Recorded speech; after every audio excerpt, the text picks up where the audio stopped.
मैत्रीं भजत अखिलहृज्जेत्रीं मैत्रीं भजत अखिलहृज्जेत्रीं मैत्रीं भजत अखिलहृज्जेत्रीम्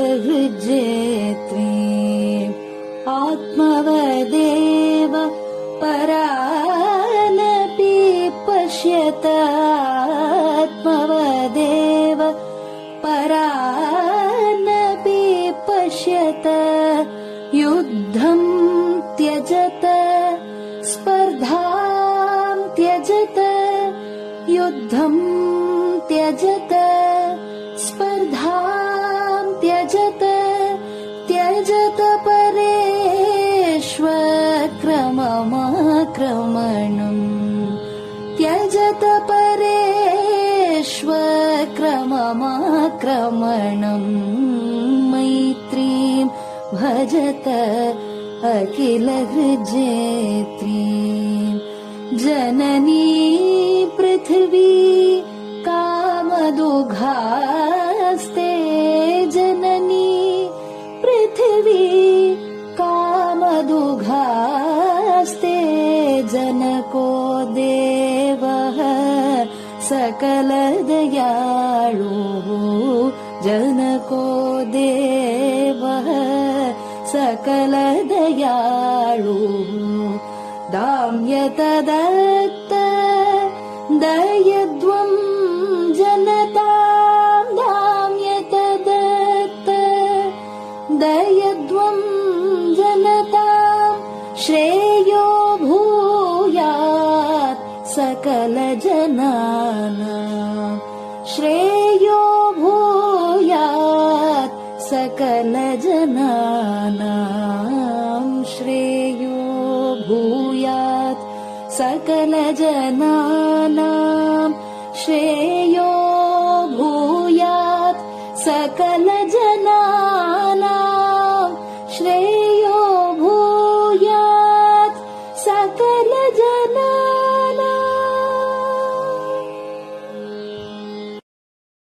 பெரிவாசரணம். மைத்ரீம் பஜத. பாடியவர் குமாரி சிவஸ்ரீ ஸ்கந்தபிரசாத். பெரியவா சரணம். வணக்கம். பெரியவா வானொலியின் காலை நிகழ்ச்சிகளுக்கு உங்களை அன்புடன் வரவேற்கிறோம். முதலில் பெரியவா சுப்பிரபாதம்.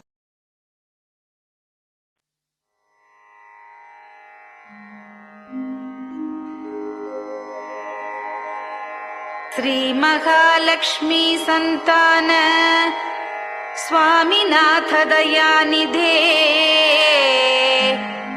श्री चंद्रशेखर गुरो भवतु ते सुप्रभातम्. श्री महालक्ष्मी संतान स्वामीनाथ दयानिधे श्री चंद्रशेखर गुरो भवतु ते सुप्रभातम्. सुब्रह्मण्यार्य कुमार श्रुतिसारस्वरूपिणे भगवच्छंकराचार्य भवतु ते सुप्रभातम्.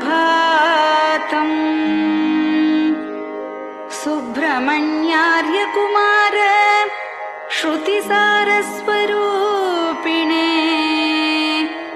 भगवच्छंकराचार्य भवतु ते सुप्रभातम्. उत्तिष्ठ स्वाम्यधिष्ठानात् जगद्गुरु महाप्रभो कामकोटिमठेशाय भवतु ते सुप्रभातम्.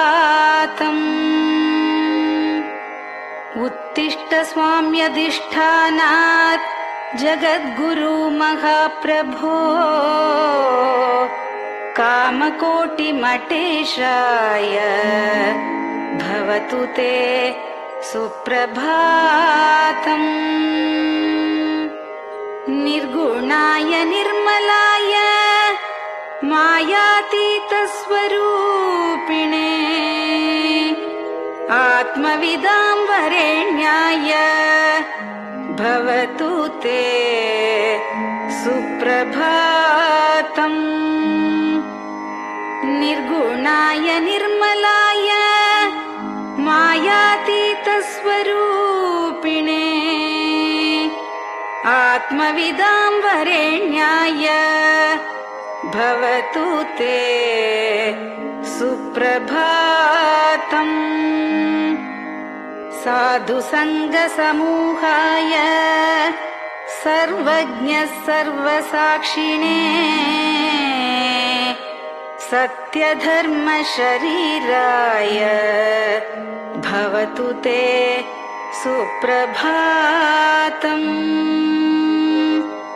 साधुसङ्गसमूहाय सर्वज्ञः सर्वसाक्षिणे सत्यधर्मशरीराय भवतु ते सुप्रभातम्। वेदशास्त्रसुरक्षार्थं सन्न्यासतिलकान्विते शीघ्रमागच्छ भगवन् देहि मे दिव्यदर्शनम्।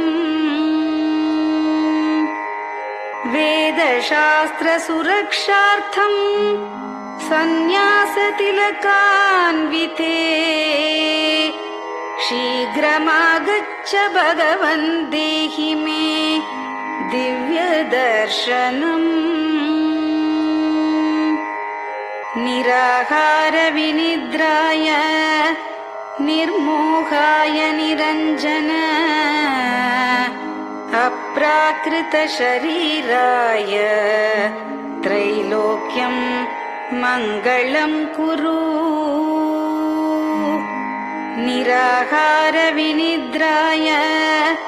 निर्मोहाय निरञ्जन अप्राकृतशरीराय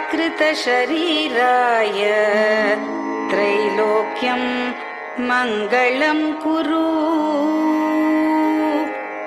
सम्पूर्णकल्याणगुण सच्चिदानन्दमद्गुरो अत्यद्भुतचरित्राय त्रैलोक्यं मङ्गलं कुरु। सम्पूर्णकल्याणगुण सच्चिदानन्दमद्गुरो अत्यद्भुतचरित्राय त्रैलोक्यं मङ्गलं कुरु। आदिमध्यान्तरहित चराचरमयान्विते अद्भुताय अशोकाय त्रैलोक्यं मङ्गलं कुरु। आदिमध्यान्तरहित चराचरमयान्विते अद्भुताय अशोकाय त्रैलोक्यं मङ्गलं कुरु। यस्य निःश्वसितं वेदाः शरीरं धर्ममेव च तस्य सद्गुरुवर्यस्य कीर्तिः वर्धतु वर्धतु। यस्य निःश्वसितं वेदाः शरीरं धर्ममेव च तस्य सद्गुरुवर्यस्य कीर्तिः वर्धतु वर्धतु।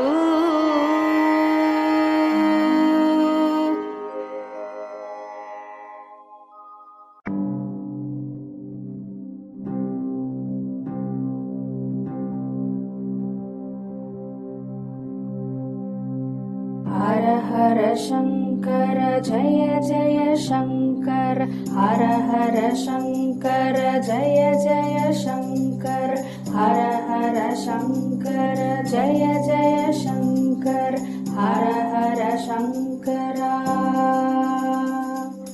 हर हर शङ्कर जय जय शङ्कर हर हर शङ्कर जय जय शङ्कर हर हर शङ्कर जय जय शङ्कर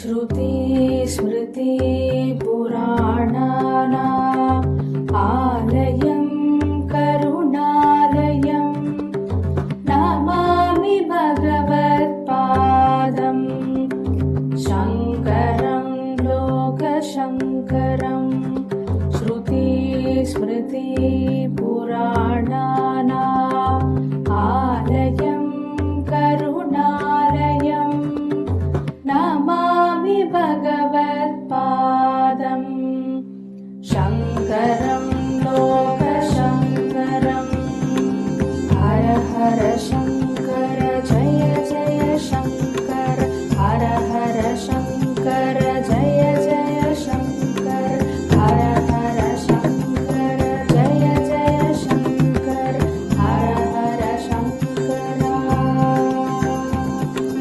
हर हर शङ्कर जय जय शङ्कर हर हर शङ्कर जय जय शङ्कर हर हर शङ्कर जय जय शङ्कर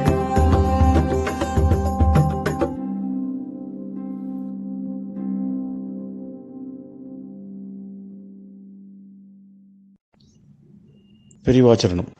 பெரியவா கராவலம்பம். பாடியவர் ஸ்ரீமதி லதா ஸ்ரீதரன் அவர்கள். प्रातः स्मरामि भवदीयमुखारविन्दम् मन्दस्मितं च जनितापहरं जनानाम् प्रातः स्मरामि भवदीयमुखारविन्दम् मन्दस्मितं च जनितापहरं जनानाम् सम्पत्करीं च भवतोऽत्र कटाक्षलक्ष्मीं काञ्चीमठेश मम देहि करावलम्बम् सम्पत्करीं च भवतोऽत्र कटाक्षलक्ष्मीं काञ्चीमठेश मम देहि करावलम्बम् काञ्चीमठेश मम देहि करावलम्बम् काञ्चीमठेश मम देहि करावलम्बम् काञ्चीमठेश मम देहि करावलम्बम् प्रातः स्मरामि कलिदोषहराणि यानि हृद्यानि दिव्यमधुराणि मनोहराणि प्रातः स्मरामि कलिदोषहराणि यानि हृद्यानि दिव्यमधुराणि मनोहराणि वाक्यानि तेऽध्यवदनाम्बुजनिर्गतानि काञ्चीमठेश मम देहि करावलम्बम् वाक्यानि तेऽध्यवदनाम्बुजनिर्गतानि काञ्चीमठेश मम देहि करावलम्बम् काञ्चीमठेश मम देहि करावलम्बम् काञ्चीमठेश मम देहि करावलम्बम् काञ्चीमठेश मम देहि करावलम्बम् वक्षस्थलं विमलहेम समानवर्णम् भस्माङ्कितं जनमनोहर कुङ्कुमाक्तम् वक्षस्थलं विमलहेम समानवर्णम् भस्माङ्कितं जनमनोहर कुङ्कुमाक्तम् प्रातः स्मरामि भवतोऽत्र चिरं महात्मन् काञ्चीमठेश मम देहि करावलम्बम् प्रातः स्मरामि भवतोऽत्र चिरं महात्मन् काञ्चीमठेश मम देहि करावलम्बम् काञ्चीमठेश मम देहि करावलम्बम् काञ्चीमठेश मम देहि करावलम्बम् काञ्चीमठेश मम देहि करावलम्बम् मत्तेभतुल्यगमनं च निरीक्ष्यतेऽद्य यात्वा वनान्तरमनन्तगजाश्च लीनाः मत्तेभतुल्यगमनं च निरीक्ष्यतेऽद्य यात्वा वनान्तरमनन्तगजाश्च लीनाः प्रातः स्मरामि गजराजगतिं तवेदम् काञ्चीमठेश मम देहि करावलम्बम् प्रातः स्मरामि गजराजगतिं तवेदम् काञ्चीमठेश मम देहि करावलम्बम् काञ्चीमठेश मम देहि करावलम्बम् काञ्चीमठेश मम देहि करावलम्बम् काञ्चीमठेश मम देहि करावलम्बम् दक्षेण दण्डमवलम्ब्य सदैतरेण हस्तेन चारुकलशं च विराजमानम् दक्षेण दण्डमवलम्ब्य सदैतरेण हस्तेन चारुकलशं च विराजमानम् रक्ताम्बरं च तव चारु कटिं स्मरामि काञ्चीमठेश मम देहि करावलम्बम् रक्ताम्बरं च तव चारु कटिं स्मरामि काञ्चीमठेश मम देहि करावलम्बम् काञ्चीमठेश मम देहि करावलम्बम् काञ्चीमठेश मम देहि करावलम्बम् काञ्चीमठेश मम देहि करावलम्बम् विस्मृत्य दोषमखिलं च ममापराधम् त्रातुं च याध्य भगवन् कृतबद्ध दीक्षा विस्मृत्य दोषमखिलं च ममापराधम् त्रातुं च याध्य भगवन् कृतबद्ध दीक्षा प्रातः स्मरामि यति पुङ्गवतेऽनुकम्पाम् काञ्चीमठेश मम देहि करावलम्बम् प्रातः स्मरामि यतिपुङ्गव तेऽनुकम्पाम्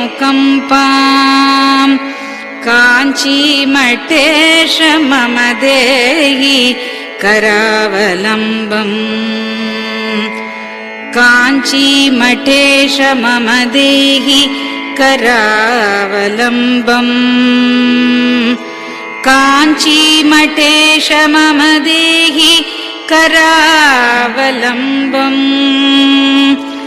काञ्चीमठेश मम देहि करावलम्बम् प्रातः स्मरामि भवदीय पदारविन्दम् यस्मात् प्रयान्ति दुरितानि महान्ति तानि प्रातः स्मरामि भवदीय पदारविन्दम् यस्मात् प्रयान्ति दुरितानि महान्ति तानि आयान्ति तानि मुहुरुद्य सुमङ्गलानि काञ्चीमठेश मम देहि करावलम्बम् आयान्ति तानि मुहुरुद्य सुमङ्गलानि काञ्चीमठेश मम देहि करावलम्बम् काञ्चीमठेश मम देहि करावलम्बम् काञ्चीमठेश मम देहि करावलम्बम् काञ्चीमठेश मम देहि करावलम्बम् स्नानाश्च पानाश्च निषेवणाश्च ध्यानाश्च पापानिलयं प्रयान्ति स्नानाश्च पानाश्च निषेवणाश्च ध्यानाश्च पापानिलयं प्रयान्ति हे तीर्थपादानुसवं पदं ते तीर्थं च तीर्थीकरणं भजामि हे तीर्थपादानुसवं पदं ते तीर्थं च तीर्थीकरणं भजामि काञ्चीमठेश मम देहि करावलम्बम् काञ्चीमठेश मम देहि करावलम्बम्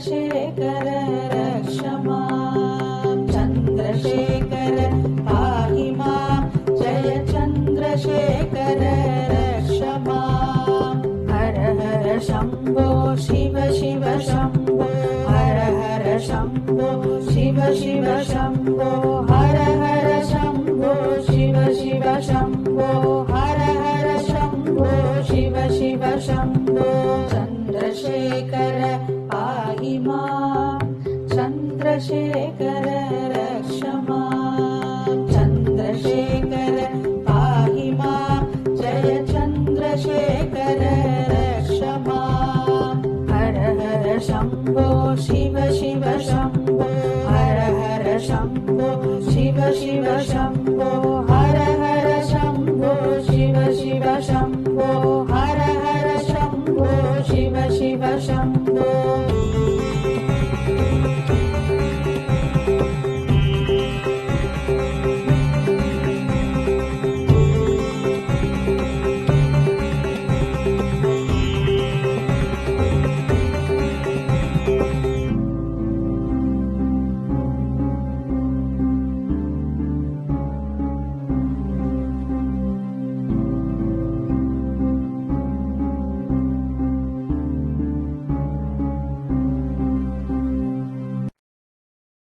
பெரியவா சரணம். நீங்கள் கேட்க இருப்பது பெரியவா குரல். மகா பெரியவா உபன்யாசங்களில் இருந்து சில பகுதிகள். நமः பார்வதி பதயே. கோவிந்தநாம கீர்த்தனம்.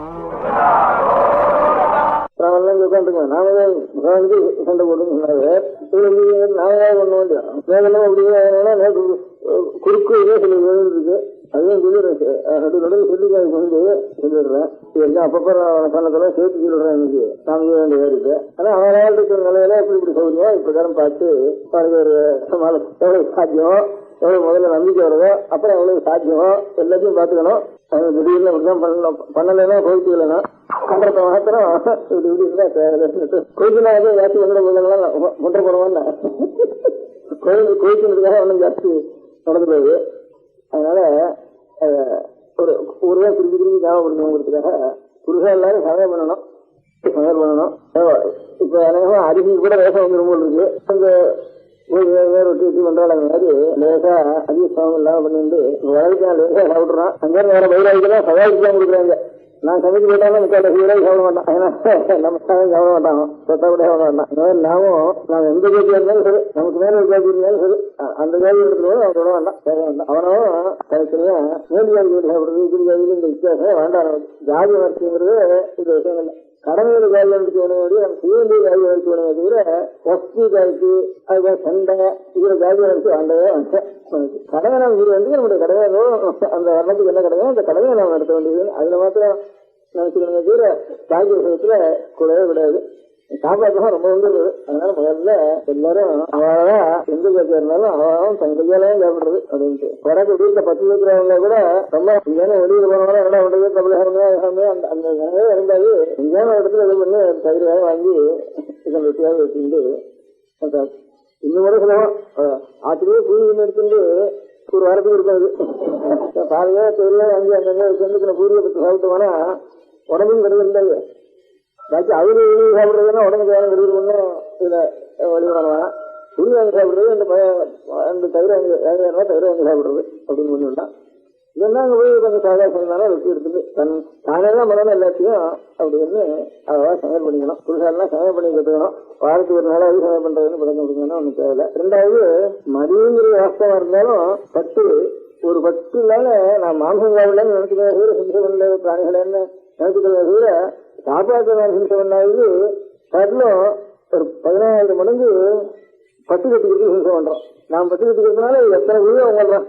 அதனால 10 வேண்டான்னு வச்ச தேவை 10 நிமிஷம் பட்டு இருக்கு. நம்ம மடத்துல சாமி அந்த விட்டு இருக்கேன் ஹிம்சை பண்ணாம ஒரு நிமிஷம் பட்டு இருக்கு. அது என்ன இது நான் 10 எதுக்காக ரொம்ப அழகா இருக்கு மெதுவா இருக்குன்னு அப்படின்னா இருக்காது. முரட்டு கலர் காரணம் முரட்டுத்தனமா இருக்காது. அதனால அந்த மட்டும் வாங்கியும் பிரயோஜனம் இல்லை. அது ஆனா குளிர் நல்லா குளிர் அடக்கம் அவ்வளவுதான். இது வடக்க எண்டின்னு சொல்றது அசாமில் இருக்குது. எண்டின்னு சொல்றா 2-3 பேர் சொல்றா இருக்கு. இப்ப அந்த மட்டும் வாங்கி ஆகணும் இல்லை, வாங்கலாம். நல்லா குளிர் அடக்கமா இருக்கும், சீக்கிரத்துல போகாது, நல்ல கட்டியா இருக்கும். இது அதுக்காக அதோட பிரச்சாரத்துக்காக சொல்லலை. இப்போ அது நான் வியாபாரம் பண்ணது. இப்போ சாமிக்கு 10 பேர் சாமிக்கு அர்ப்பணம் பண்ணோம்னா மோட்டா வரனாலும் இருக்கட்டும் சாமிக்கு ஒரு 4-5 வருஷமா உபயோகப்படுத்திருக்கேன். அது மாத்திரம் இந்த பட்டெல்லாம் வச்சு கொடுக்க வேண்டாம்ட்டு 4 வருஷம் மாத்திருக்கேன். அதனால நான் எல்லாமே இந்த 10 கூடவே அது இல்லாம சாப்பிடுறோம். ஒவ்வொரு குடும்பத்திலையும் குறைச்சா கடனே இருக்காது. மாச முடிவுல சிரமப்படுறவன் அந்த சிரமம் வரவே வராது. நமக்கு நம்ம இன்னும் 2 குடும்பத்தை நம்ம ரசிக்கலாம். நம்ம வருமானத்தை வச்சு அதுக்கும் சரி, பாபமும் சரி. சாதியில பாபம் இருக்கா இல்லையா அது வேணும் ஆச்சாரம். உடம்புக்காக நோய் சொல்றேன். இப்ப அதெல்லாம் நான் இதுல அதிகாரி இல்லை சொல்றதுக்கு ஒண்ணு சொல்லலாம். நம்ம விரிவாலாம் இல்லாம இன்னும் கிரகமா தான் இருக்கா எல்லாரும். இதெல்லாம் ஒன்றும் சாப்பிடாம கிரகமா தான் இருந்தா ஏதாவது ஒரு பதில் வேணும் பண்ணிக்கிறது. மலையாளத்துல கஞ்சின்னு ஒன்று போட்டு சாப்பிட்ற காரணம் இருக்குது. அதுக்கு பலா இலை எல்லாம் வச்சு அது ரொம்ப சுவாரஸ்யமா பண்றாரு. காரணம் கஞ்சி ஒன்றும் பண்றேன். ஏதாவது பண்ணி ஓர போடுறது கஞ்சி போடுறது என்ன சாப்பிட்டு வேணும்னா கால வேலைக்கு வேற வேணும் பண்ணிக்கலாம். ஒரு கோதுமை கஞ்சி ஒரு மோர் ஏதாவது பண்ணிக்கலாம். உடம்பு கெடுதல் இல்லாம இருக்கிறதுக்கு பண்ணிக்கலாம். இது ரொம்ப பணமும் ரொம்ப வீணாப்படுறது. பணம் வீணாப்படுறது பாவம் இருக்கு பத்துல. நாம் நேரம் கொலை பண்ணாம கூட நாம் வந்ததுனால எத்தனையோ பேர் கொலை பண்றோம். அதனால இந்த பட்டுப்படையாங்கிறது இல்லாம இருந்தா தெரியல. அது புருஷன் எல்லாரும் எங்க போனாலும் தானே சமைச்சுக்கணும். வேற எந்த இடத்துல போய் ஒன்றும் சாப்பிட வேண்டாம். இந்த தமிழ்நாட்டு எல்லாரும் தமிழ்நாட்டிலே புருஷாலும் எத்தரும் ஆத்துல பட்டு வேண்டாம். ஏதோ கம்படியா நாடுபடியா அப்படியான்றதுதானே மடிக்கி அடிச்சு அப்படி உபயோகப்படுத்திக்கலாம். இவ்வளவு டீட்டெயில்ஸ் தான் எல்லாம் அவனோட சோசியல் கர்மனை இருக்கா நமக்கு வந்து நமக்கு ஈரம் பண்ணிக்காங்க. அதெல்லாம் பார்க்கறதுக்கு மூட்டு கொடுக்குறது மூட்டு பிராணம்னா என்ன வரும் எட்டு பேருக்காரனா எல்லாம் நமக்கு இப்போ அதான் நமக்கு பெருசு நம்ம ஜீவன அர்த்தம் தான் இப்போ சோசியல் அர்த்தம்.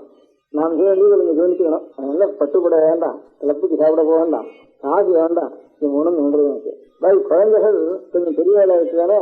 அதுக்கப்புறம் இப்போ வெள்ளைய வீட்டுல ஒரு முதலியார் வீட்டுல நாயுடு வீட்டுல அவெல்லாம் இது வரைக்கும் எப்படி பழக்கம் செஞ்சிருந்தாலும் ரித்துவானத்துக்காக கல்யாணம் பண்றதுன்னு பரம்பரையா ஏற்பட்ட குடும்பங்கள்ல ரித்துவானத்துக்காக கல்யாணம் ஆன வரைக்கும் ஆட்டுக்குள்ளே வச்சிருந்து அவருக்கு தான் படிப்புன்னா அது சொல்லிக் கொடுக்குறது.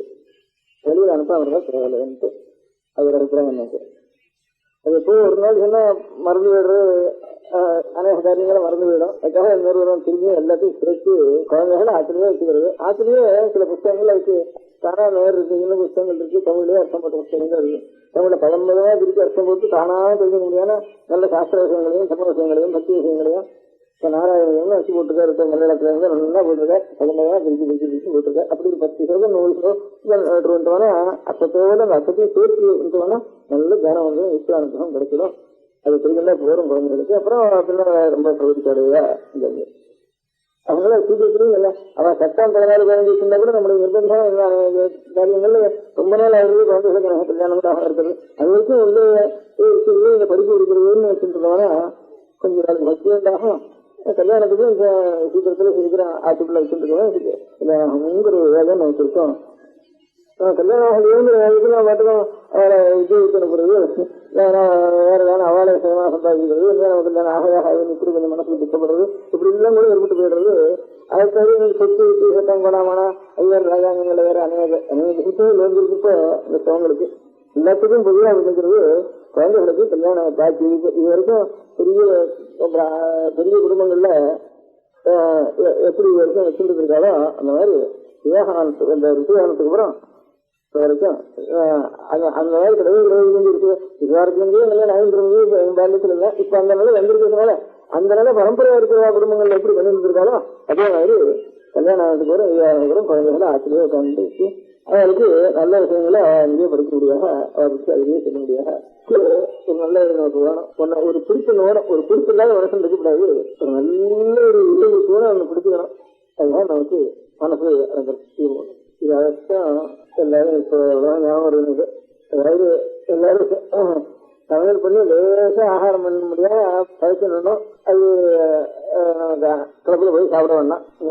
அதுக்கப்புறம் பட்டு வேண்டாம்னு தோன்றது, காப்பி வேண்டாம்னு தோன்றது. நம்ம குலத்துல வந்து பரம்பரையா அந்த ஒரு நிதானஸ்தானம் எடுக்கணும் அப்படின்னு தோன்றது. குழந்தைகள் வரதுக்கு வரும் கல்யாணம் ஆகிற வரைக்கும் ஆத்திரியும் வெளியில எங்கேயும் போக முடியாது வச்சாங்க. ஆத்திரியும் இருந்து அவளுக்கு இந்த பகவத் பக்தி இருக்கக்கூடிய நல்லா தமிழ் அர்த்தம் நல்லா 19 பிடிக்க முடியும். புத்தகங்களை வர வச்சு அந்த மாதிரி புத்தகங்களை வச்சு அப்படியே அவளுக்கு மனப்பாடம் பண்ண முடியாது பண்ணி அவளுக்கு யுத்தத்தையும் உண்டாகி பகவத் பக்தியும் உண்டாக முடியாத அந்த காலத்துல பண்ணி முடிவு வரைக்கும் நம்முடைய எத்தனை வகை பண்ணாமோ அவளை வச்சு கல்யாணம் ஆக முடியாது. நம்மளை பிராக்டிஸ் செஞ்சு அதை பண்ணணுங்கிறது இவ்வளவும் நாங்களே சொன்னதுதான் எண்ணத்துல விட்டுட்டேன். கடைசியில் சொன்னது ஏதானும் கடைசி வருஷம் ஒரு நாமம் அல்லது ஒரு ஜபம் காயத்ரி சங்காரஸ்தானம் இதை விடாம எல்லாரும் செய்யணும். நாம் ஜாதியில வசதி இன்னும் ஜாதியில மற்றவங்க அந்த நினைவு வேண்டாம். நாம் ஜாதிக்கு என்ன கடமை செய்யணும், பகவானுக்கு நாம் செய்ய வேண்டிய இருக்கிறீங்கன்னா லோகத்துக்கு நாம் செய்ய வேண்டிய நம்முடைய கடமை என்ன அப்படிங்கிறது அதுக்காகத்தான் வச்சுக்கணும். இந்த ஜாதி அதுக்கு உபயோகப்படுத்த தவிர அது அந்த காலத்துல இந்த ஜாதிங்கிறது நமக்கு ஜாதிய வசதி கருத்துங்கிற ஒரு பேதம் இல்லாம ஆகிறதுக்கு காரணம் என்ன இருந்ததுன்னா பக்தியும் நிறைய இந்த நேரத்துல இந்த எந்த ஜாதியா இருந்தாலும் பக்தாளா இருக்கிறதால கோயில் ஒன்று விட்டு அவளை சுவாமியா பண்ணி புரிஞ்சு அவளுக்கு உற்சவம் பண்ணி அப்படிலாம் பண்ணிட்டு இருக்கோம் அவசரம் சட்டா மத்தால் பகவானுக்கு சந்திச்சுட்டால அப்புறம் அவளை கட்டணும் நீங்க எனக்கு இறந்துட்டு இப்ப இல்ல நாம பூஜா பண்ணது வருஷங்களுக்கு வந்து சிவாலயங்கள்ல சரி விஸ்வாலயங்கள்ல சரி அதுல பகவத்பக்தி நிறைய அவளை புரிஞ்சுட்டு போனாக்க சட்டா பகவான் மாதிரியே அவளை அது பக்தி சாஸ்திரத்துல மாத்திரம் இல்ல மகாபாரத ராமாயணம் சொல்லி கூட பிரம்மவியாசாயம் கூட்டாரு வீரர்களை கூட்டாரு சட்டா எவ்வளவு ஜாதியில வந்து கர்மான ஸ்தானங்கள்லாம் வந்து ஏற்பட்ட தோஷமானது பக்தி சாஸ்திரத்துல மாத்திரம் இல்ல மகாபாரத ராமாயணம் சொல்லி கூட பிரம்மவியாசாயம் கூட்டாரு வீரர்களை கூட்டாரு சட்டா எவ்வளவு ஜாதியில வந்து கர்மான ஸ்தானங்கள்லாம் வந்து குணம் இருக்கு தோஷம் இருக்கு தோஷங்கிறதுக்கு ஒரு மாற்று வேணும். அங்கிருந்து அதுக்கு நல்ல தர்மமும் பக்தியும் எத்தனை வளர்ந்ததோ அத்தனைக்கு அப்புறம் இந்த தோஷங்கள்லாம் இருக்கணும். அதனால தூரம் வாழ்க்கை இருக்க முடியாத காரியங்கள்னால இப்ப அதனால இப்ப லைஃப்ல இந்த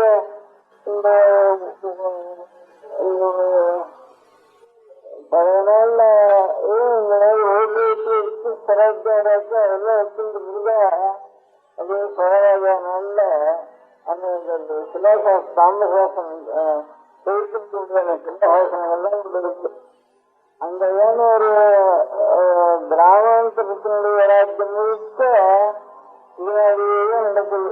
இந்த எலெக்ஷன் நடந்ததுதான் ஓட்டு கொடுத்துதான் நடந்துருக்கு.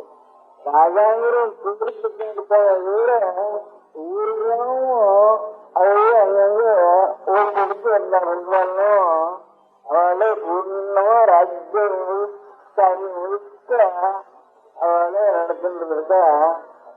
சங்க காலத்துல அரிசியெல்லாம் கிராமத்து கிராமம் அருவி சேர்த்து வந்து சங்கரான அதையும் முடிக்க முடியும். ஐப்படி கமிட்டி கமிட்டிகளை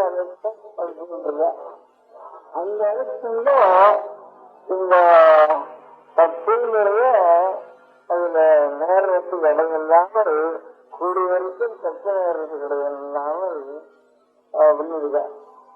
இப்ப எலெக்ஷனா இருக்குது வந்து எலெக்ஷனுக்கு இதெல்லாம் வரத்துல இருந்து என்ன இருந்ததுன்னா யாரும் சில உத்தியோகஸ்தால் மாத்திரம் தப்பு பண்றது வெங்காயம் இப்படி இருந்தா சாதாரண தப்பு பண்றது பெரிய பெரிய வைப்பேன்.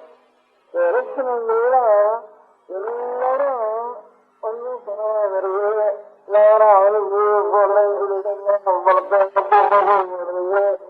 ஒண்ணு பொய்யும்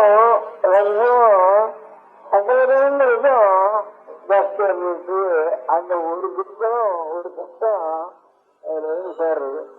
பழைய நாள்ல அந்த எலெக்ஷன் கிடையாதோட இன்னொன்னு எழுதிட்டு இல்லாததான் சீட்டு போடணும். வீட்டுக்கு இல்ல சாயந்தரத்து இருக்கிறாதானே அப்புறம் அவன் பிராதிகள்லாம் போடுறது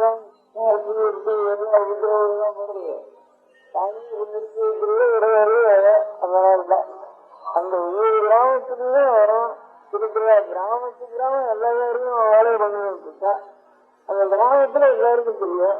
இன்னொன்னு வீட்டுக்கு எல்லாருக்கும் வேலைன்னா அவன் வீட்டுக்கு போதும் அப்படின்னுட்டு எனக்கு 6 வருஷம் இவங்க இருக்கிற எல்லாருக்குள்ள 6 வருஷம் அது போதும் அப்படின்ட்டு அப்படி நினைக்கிறத குளிச்சு சாமி வந்து ஒரு புதுவாரி சமூகத்தை வந்து ஒரு 5 குழந்தை 4 குழந்தை எடுத்து அந்த குடிக்கு சீட்டுகள சின்ன சீட்டை போட்டா அதை பற்றி குடிக்கு கையெல்லாம் குடிச்சிட்டு ஆனந்தம்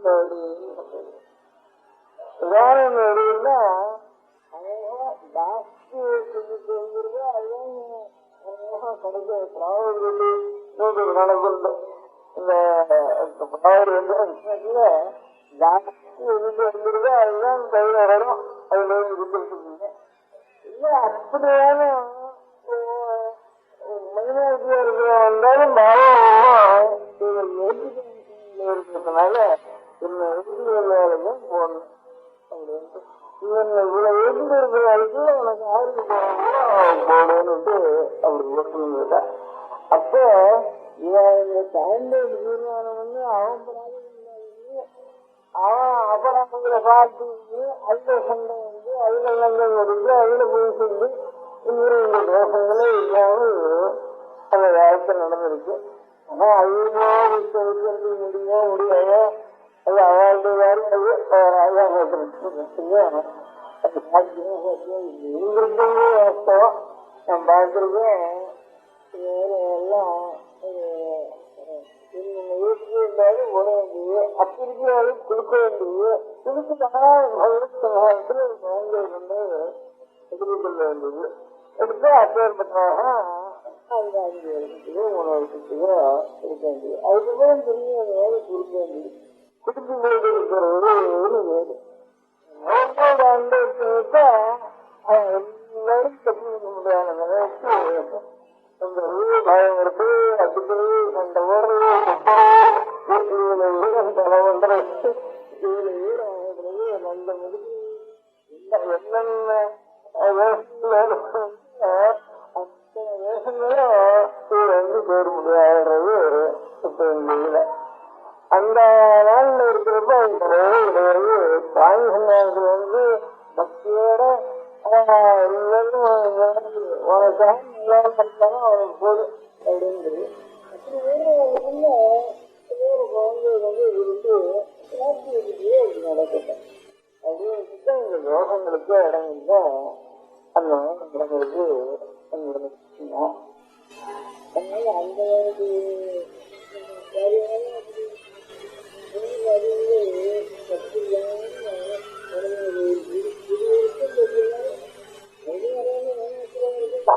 இந்த கருவி ஏமாத்துக்கு அதுக்கப்புறம் வச்சுட்டோம்னா கருவினாருக்கும் ஏதாவது தப்புவோம்.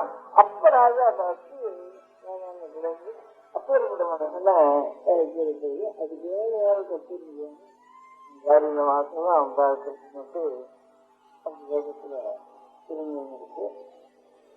அதனால இப்ப நாம செய்யறது இந்த பக்தின்னு சொன்னாலும் எத்தனைக்கப்புறம் ஜாஸ்தி லட்சத்துல இருக்கு. அவளை நாம் நம்ப அவளோட அனுபவத்தை பெறணும் அப்படிங்கிற ஒண்ணுதான் இருக்கும். அந்த மட்டம் குறைய குறைய குறைய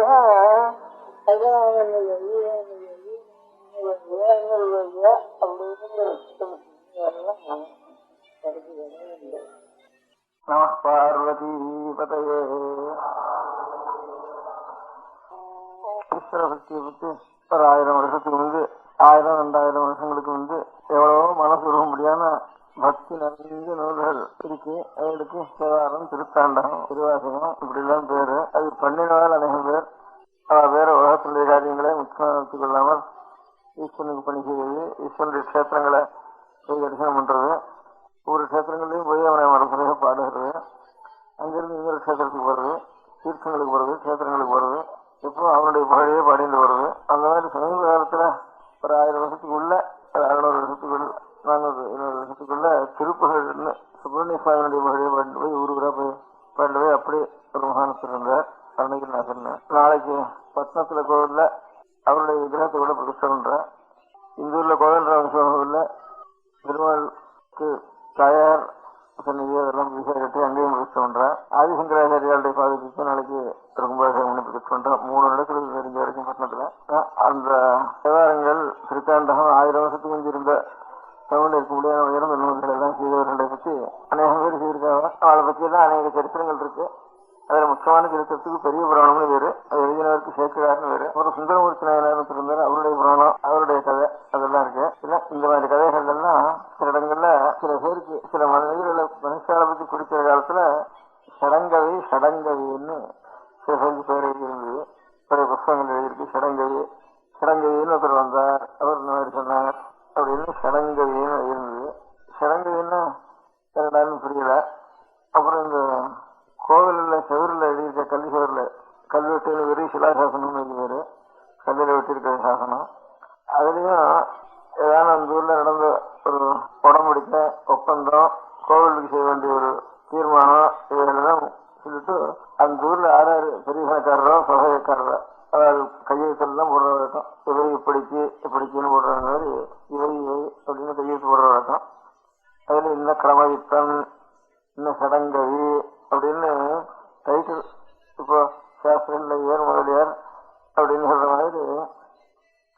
அப்போ அந்த காலத்துல கிரமயுத்தம், சடங்கவி. கிரமயுத்தம்னு அர்த்தம் இந்த வேதத்துல பதம் கிரமம்னு இப்ப கனபாட்டின்னு சொல்ற மாதிரி கிரமம் சொல்றவங்களுக்கு கிரமயுத்தம்னு வேறொன்னால அப்படின்னு அந்த சிலாசாசனங்கள்ல வேறு இருக்கு. அதையும் சடங்கவின்னு வருது. இந்த நூல்கள்லையும் சடங்கவின்னு வேறு வருது, செவத்துலையும் சடங்கவின்னு வேறு வருது. இந்த சடங்கவின்னு என்ன அர்த்தம்னு பிரச்சனை புரியாம இருந்தது. அதுக்கப்புறம் இதுல இந்த சோழராஜ்யம் ரொம்ப உச்ச நிலையில் இருந்த காலத்துல இந்த சோழராஜ்யத்தில் கோதாவரி கரை வரைக்கும் ஒரு காலங்களில் போய் அந்த ராஜ்யங்களுக்கெல்லாம் அந்த ராஜ்யங்கள்லாம் சுவாதீனம் பண்ணிட்டு அந்த நாடுகளுக்கு ராஜாக்களை, அந்த பரம்பரை ராஜாக்களை அந்த ராஜ்யங்களை சாதிச்சு இவன் மேல்பார்வை பார்த்துட்டு அவரோட சம்பந்தங்கள்லாம் பண்ணிட்டு அப்படி இருந்தா ரொம்ப தூரம் வடக்க வரைக்கும் கலிங்க தேசம் எல்லாம் கூட சோழராஜ்யத்துடைய சுவாதீனத்தில் இருந்தது. தெற்க மலையாள ராஜ்யம், பாண்டி ராஜ்யம், சேர ராஜ்யம், பாண்டி ராஜ்யம், அப்புறம் ஈழராஜ்யம், சிங்கள ராஜ்யம், வடக்க தெலுங்கு தேசம் முழுக்க, அதுக்கும் ஒரு தெலுங்கு தேசத்துடைய வடகோடியில் இருக்க முடியாத கலிங்க ராஜ்யம், இவ்வளவும் சோழராஜ்யாருடைய ராஜாக்களுடைய சுவாதீனத்தில் இருந்தது. அப்ப அந்த காலத்துல கங்ககொண்ட சோழபுரம்ங்கிறதான் தலைநகரா இருந்தது. முதல்ல தஞ்சாவூர் இருந்தது, அப்புறம் கங்ககொண்ட சோழபுரம்னு ஒரு ஊர் இருக்கு. அது இப்ப கும்பகோணத்துல இருந்து 15 மைல் இருக்கு வடக்க, கொரடத்துக்கு வடக்க இருக்கு. இருந்தாலும் இப்ப கிருஷ்ணாவளி ஜில்லாவில் சேர்த்திருக்காங்க. கும்பகோணத்துல இருந்து 15 மைல் தான் இருக்குது. அந்த கங்ககொண்ட சோழபுரம் தான் தலைநகரம் இருந்தது அந்த காலத்துல. இவ்வளவு ராஜ்யத்துக்கும் கலிங்க ராஜ்யம் கொண்டு சிங்களம் வரைக்கும் இருக்க முடியாத எல்லா ராஜ்யத்துக்கும் தலைநகரம் இருந்தது இந்த கங்ககொண்ட சோழபுரம். அந்த ராஜ்யத்தினுடைய ஒரு பொன்வில அங்க ராஜமகேந்திரன் ராஜராஜ சோழன், ராஜமகேந்திரன், அதான் ராஜமகேந்திரவரம் கூட பேரு. இங்க ராஜராஜ சோழன், ராஜேந்திர சோழன் பேரு, அங்க ராஜமகேந்திரன் பேரு. அங்க கோதாவரியில இவாளுடைய ஒரு கிளைகள் அங்க ராஜ்யபரமணி அவளுக்கு அங்க பொண்ணு கொடுத்து அதுல இருந்து பிறந்த ஒரு பொண்ணு வீட்டு பேரெல்லாம் கூட அந்த ராஜ்யத்து தெலுங்கு தேசத்துல பிறந்த பொண்ணு வீட்டு பேரெல்லாம் கூட இங்க ராஜ்யத்துல வம்சம் இல்லாம போறப்போ சோழராஜ்யத்துக்கே ராஜ்ய பரிபாலனை பண்ணிருக்கா. அப்புறம் இங்க இருந்து அங்க போறது, அங்க இருந்து இங்க வருது அப்படின்னு அப்படி எல்லாம் வச்சுட்டு இருக்கா. இங்க இருந்து அங்க போறப்போ இங்க இருந்து அநேக வேத விருத்துக்களை அங்க அழைச்சுன்னு போயிருக்கா. ஆயிரக்கணக்கான வேத விருத்தத்துல தமிழ்நாட்டுல இருந்து அங்க அழைச்சுன்னு போயிருக்கா. அங்க அழைச்சுன்னு போய் 4-5 இடத்துல அவளுக்கு பெரிய இடங்கள்லாம் விட்டு, அவளுக்கு மானியங்கள்லாம் விட்டு, வீட்டெல்லாம் கொடுத்து, அங்க கோவில்கள் எல்லாம் கட்டி, இந்த நாட்டுல எவ்வளவு பெரிய கிரகங்கள் இருக்கோ இதனாலும் பெரிய கிரகங்களாக அங்க கோதாவரி தீரத்துல ஏற்பாடு பண்ணியிருந்தேன். அப்ப அதுல சில செப்பேடுகள் ஆப்பிட்டுது. அந்த ஜோதிகள் அந்த ஊர்ல வயல்ல இல்ல உலக காலத்துல இங்கே சில செப்பேடுகள் ஆப்பிட்டுது. அதை சர்க்காரில் எடுத்து பார்த்தா சம்ஸ்கிருதத்தில் எழுதியிருக்கு, நிறைய இருக்கு. அதுல இன்ன ஊருக்காரன், என்ன வேதம் முடிச்சவன், அவன் பேர் என்ன, அருளாள பட்டன், திருவரங்கமுடையான் பட்டன், திருவரங்கமுடையான் பட்டன், அம்மலக்கூத்தாடுவான் பட்டன், நாகேஸ்வரமுடையான் பட்டன் இப்படி எல்லாம் பேர் இருக்கு. சில பேருக்கு சஹஸ்ரம்னு பேர் இருக்கு. சில பேருக்கு இன்னும் சோமேஸ்வர சடங்கு இருக்கு அப்படின்னு தமிழ் பேரே இருக்கு. அங்க இருக்கிற அந்த நாட்டுல கிடைச்சிருக்கிற இதெல்லாம் தமிழுடைய பேர் இருக்கு. இங்க இருக்கிற சுவாமிக்கெல்லாம் அந்த பேர் இருக்கோ அந்த பேரெல்லாம் சொல்லி ஒரு டைட்டில், அந்த டைட்டில் சஹஸ்ரம் ஒரு பட்டன் ஒரு டைட்டில், சடங்கவிக்குன்னு ஒரு டைட்டில். சடங்கவிக்குங்கிறதா இங்க சடங்கவின்னு பண்ணிருக்கான். பெரிய பிராணம் சடங்கவின்னு சொல்றதும், இதுல இந்த கல்வெட்டுல தமிழ் தேசிய கல்வெட்டுல சடங்கவின்னு எழுதிக்கிறதும், அந்த செப்பரேட்ல சடங்கவித்துன்னு எழுதிக்கிறதும் சரி ஒன்னா இருக்குதுன்னு அர்த்தம் பண்ணிட்டேன். சடங்கவித்துன்னா வேத வித்துன்னு சொன்னா வேதத்தை அறிந்தவன்னு அர்த்தம். சடங்கவித்துன்னா 6 அங்கங்களை அறிந்தவன்னு அர்த்தம். வேதமோடு ஆரங்கம் வாங்கினானேன்னு தேவாரங்கள்ல திருவாமொழியில வரப்பெல்லாம் வேதம் ஆரங்கம்னுட்டு வேதத்துக்கு அங்கங்கள் 6. அதனால வியாக்கரணம்ங்கிறாங்க. அதுதான் வாய் உரங்கம் அவரம். வியாக்கரணம்ங்கிறது வேதத்துக்கு வாய். ஜோதிஷ் சாஸ்திரங்கிறது கண்ணு. நிருத்தம்ங்கிறங்க, அதாவது நிகழ்வு. இந்த பதத்துக்கு என்ன அர்த்தம் சொல்றது? அது காது. சப்தசாஸ்திர முகம் ஜோதிஷம் சக்ஷுஷி ஸ்ரோத்திரமுக்தம் நிருத்தம் கல்பக்கரவ். இந்த சூத்திரம் ஆபசம சூத்திரம், ஆஸ்திராயண சூத்திரம் சொல்றவன் அதெல்லாம் யஜ்யம் பண்ற இதனுடைய முறைகளை சொல்றது. அதெல்லாம் கை கரங்களுக்கு ஒப்பானது.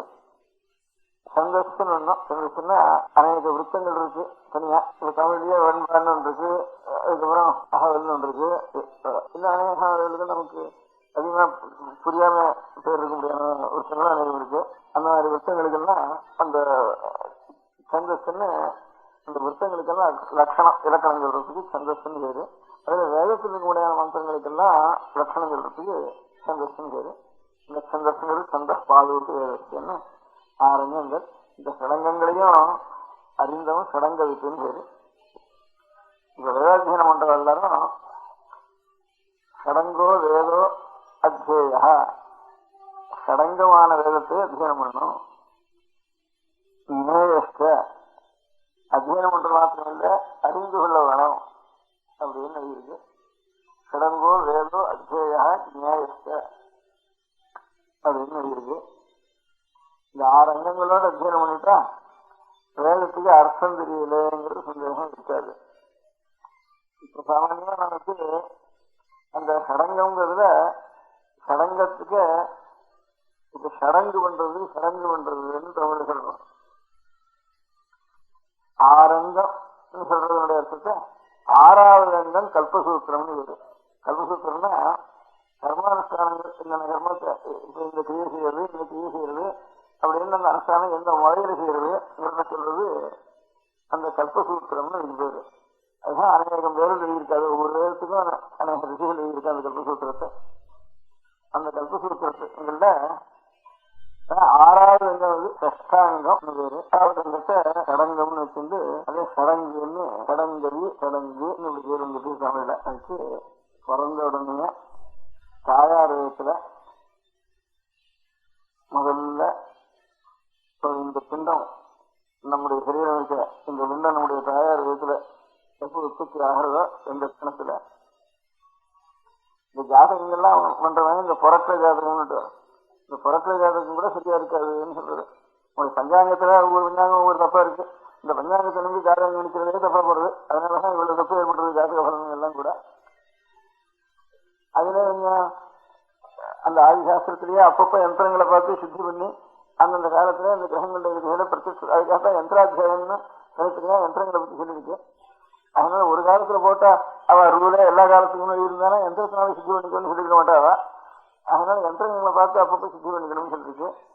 அதனால இப்ப சர்வ தேசங்கள்லயும் இதர தேசங்கள்ல கூட அநேக யந்திரங்கள் சாமான்யமா நம்ம நாட்டுல ஒரு 1000 வருஷமா இஸ்ரேலுடைய ராஜ்யம் இருக்கிறதுக்கு சாஸ்திரங்கள்லாம் அபிவிருத்தி அடையல. அவளுக்கு சுதந்திர ராஜ்யம் இருந்திருக்கு வெள்ளக்கார தேசத்துல. அவளுக்கு இந்த பிரத்யட்ச சாஸ்திரங்கள்லாம் இன்னும் கொஞ்சம் யந்திரம் அது பண்றது, வைத்தியத்துக்கு சராஜ இதெல்லாம் பண்றது, வைத்திய சாஸ்திரத்துக்கு இன்ஸ்ட்ருமெண்ட் எல்லாம் பண்றது, இப்ப டெலஸ்கோப் பண்றது, இதெல்லாம் அவளுக்கு நிறைய ஐஸ்வர்யம். இதர ராஜ்யங்கள்லாம் அவள் கையில் இருந்ததுனால, இங்க விளையிற சாமான்லாம் அவள் கையில போயிட்டதுனால அவள் கஷ்டமா சௌகரியமா இருந்து சாப்பிட்டு மேல அநேக சயின்ஸ் எல்லாம் கண்டுபிடிக்கிறதுக்கு இன்னும் கொஞ்சம் சௌகரியம் அவளுக்கு ஏற்பட்டு போயிட்டு. முதல்ல நம்ம தேசத்தெல்லாம் முடிக்கிற காலத்துல அதிக ஞானம் இல்லை இந்த சயின்ஸ்ல எல்லாம் வாழ்க்கை. இந்த வெடிமருந்து மாத்திரம் கையில் இருந்தது.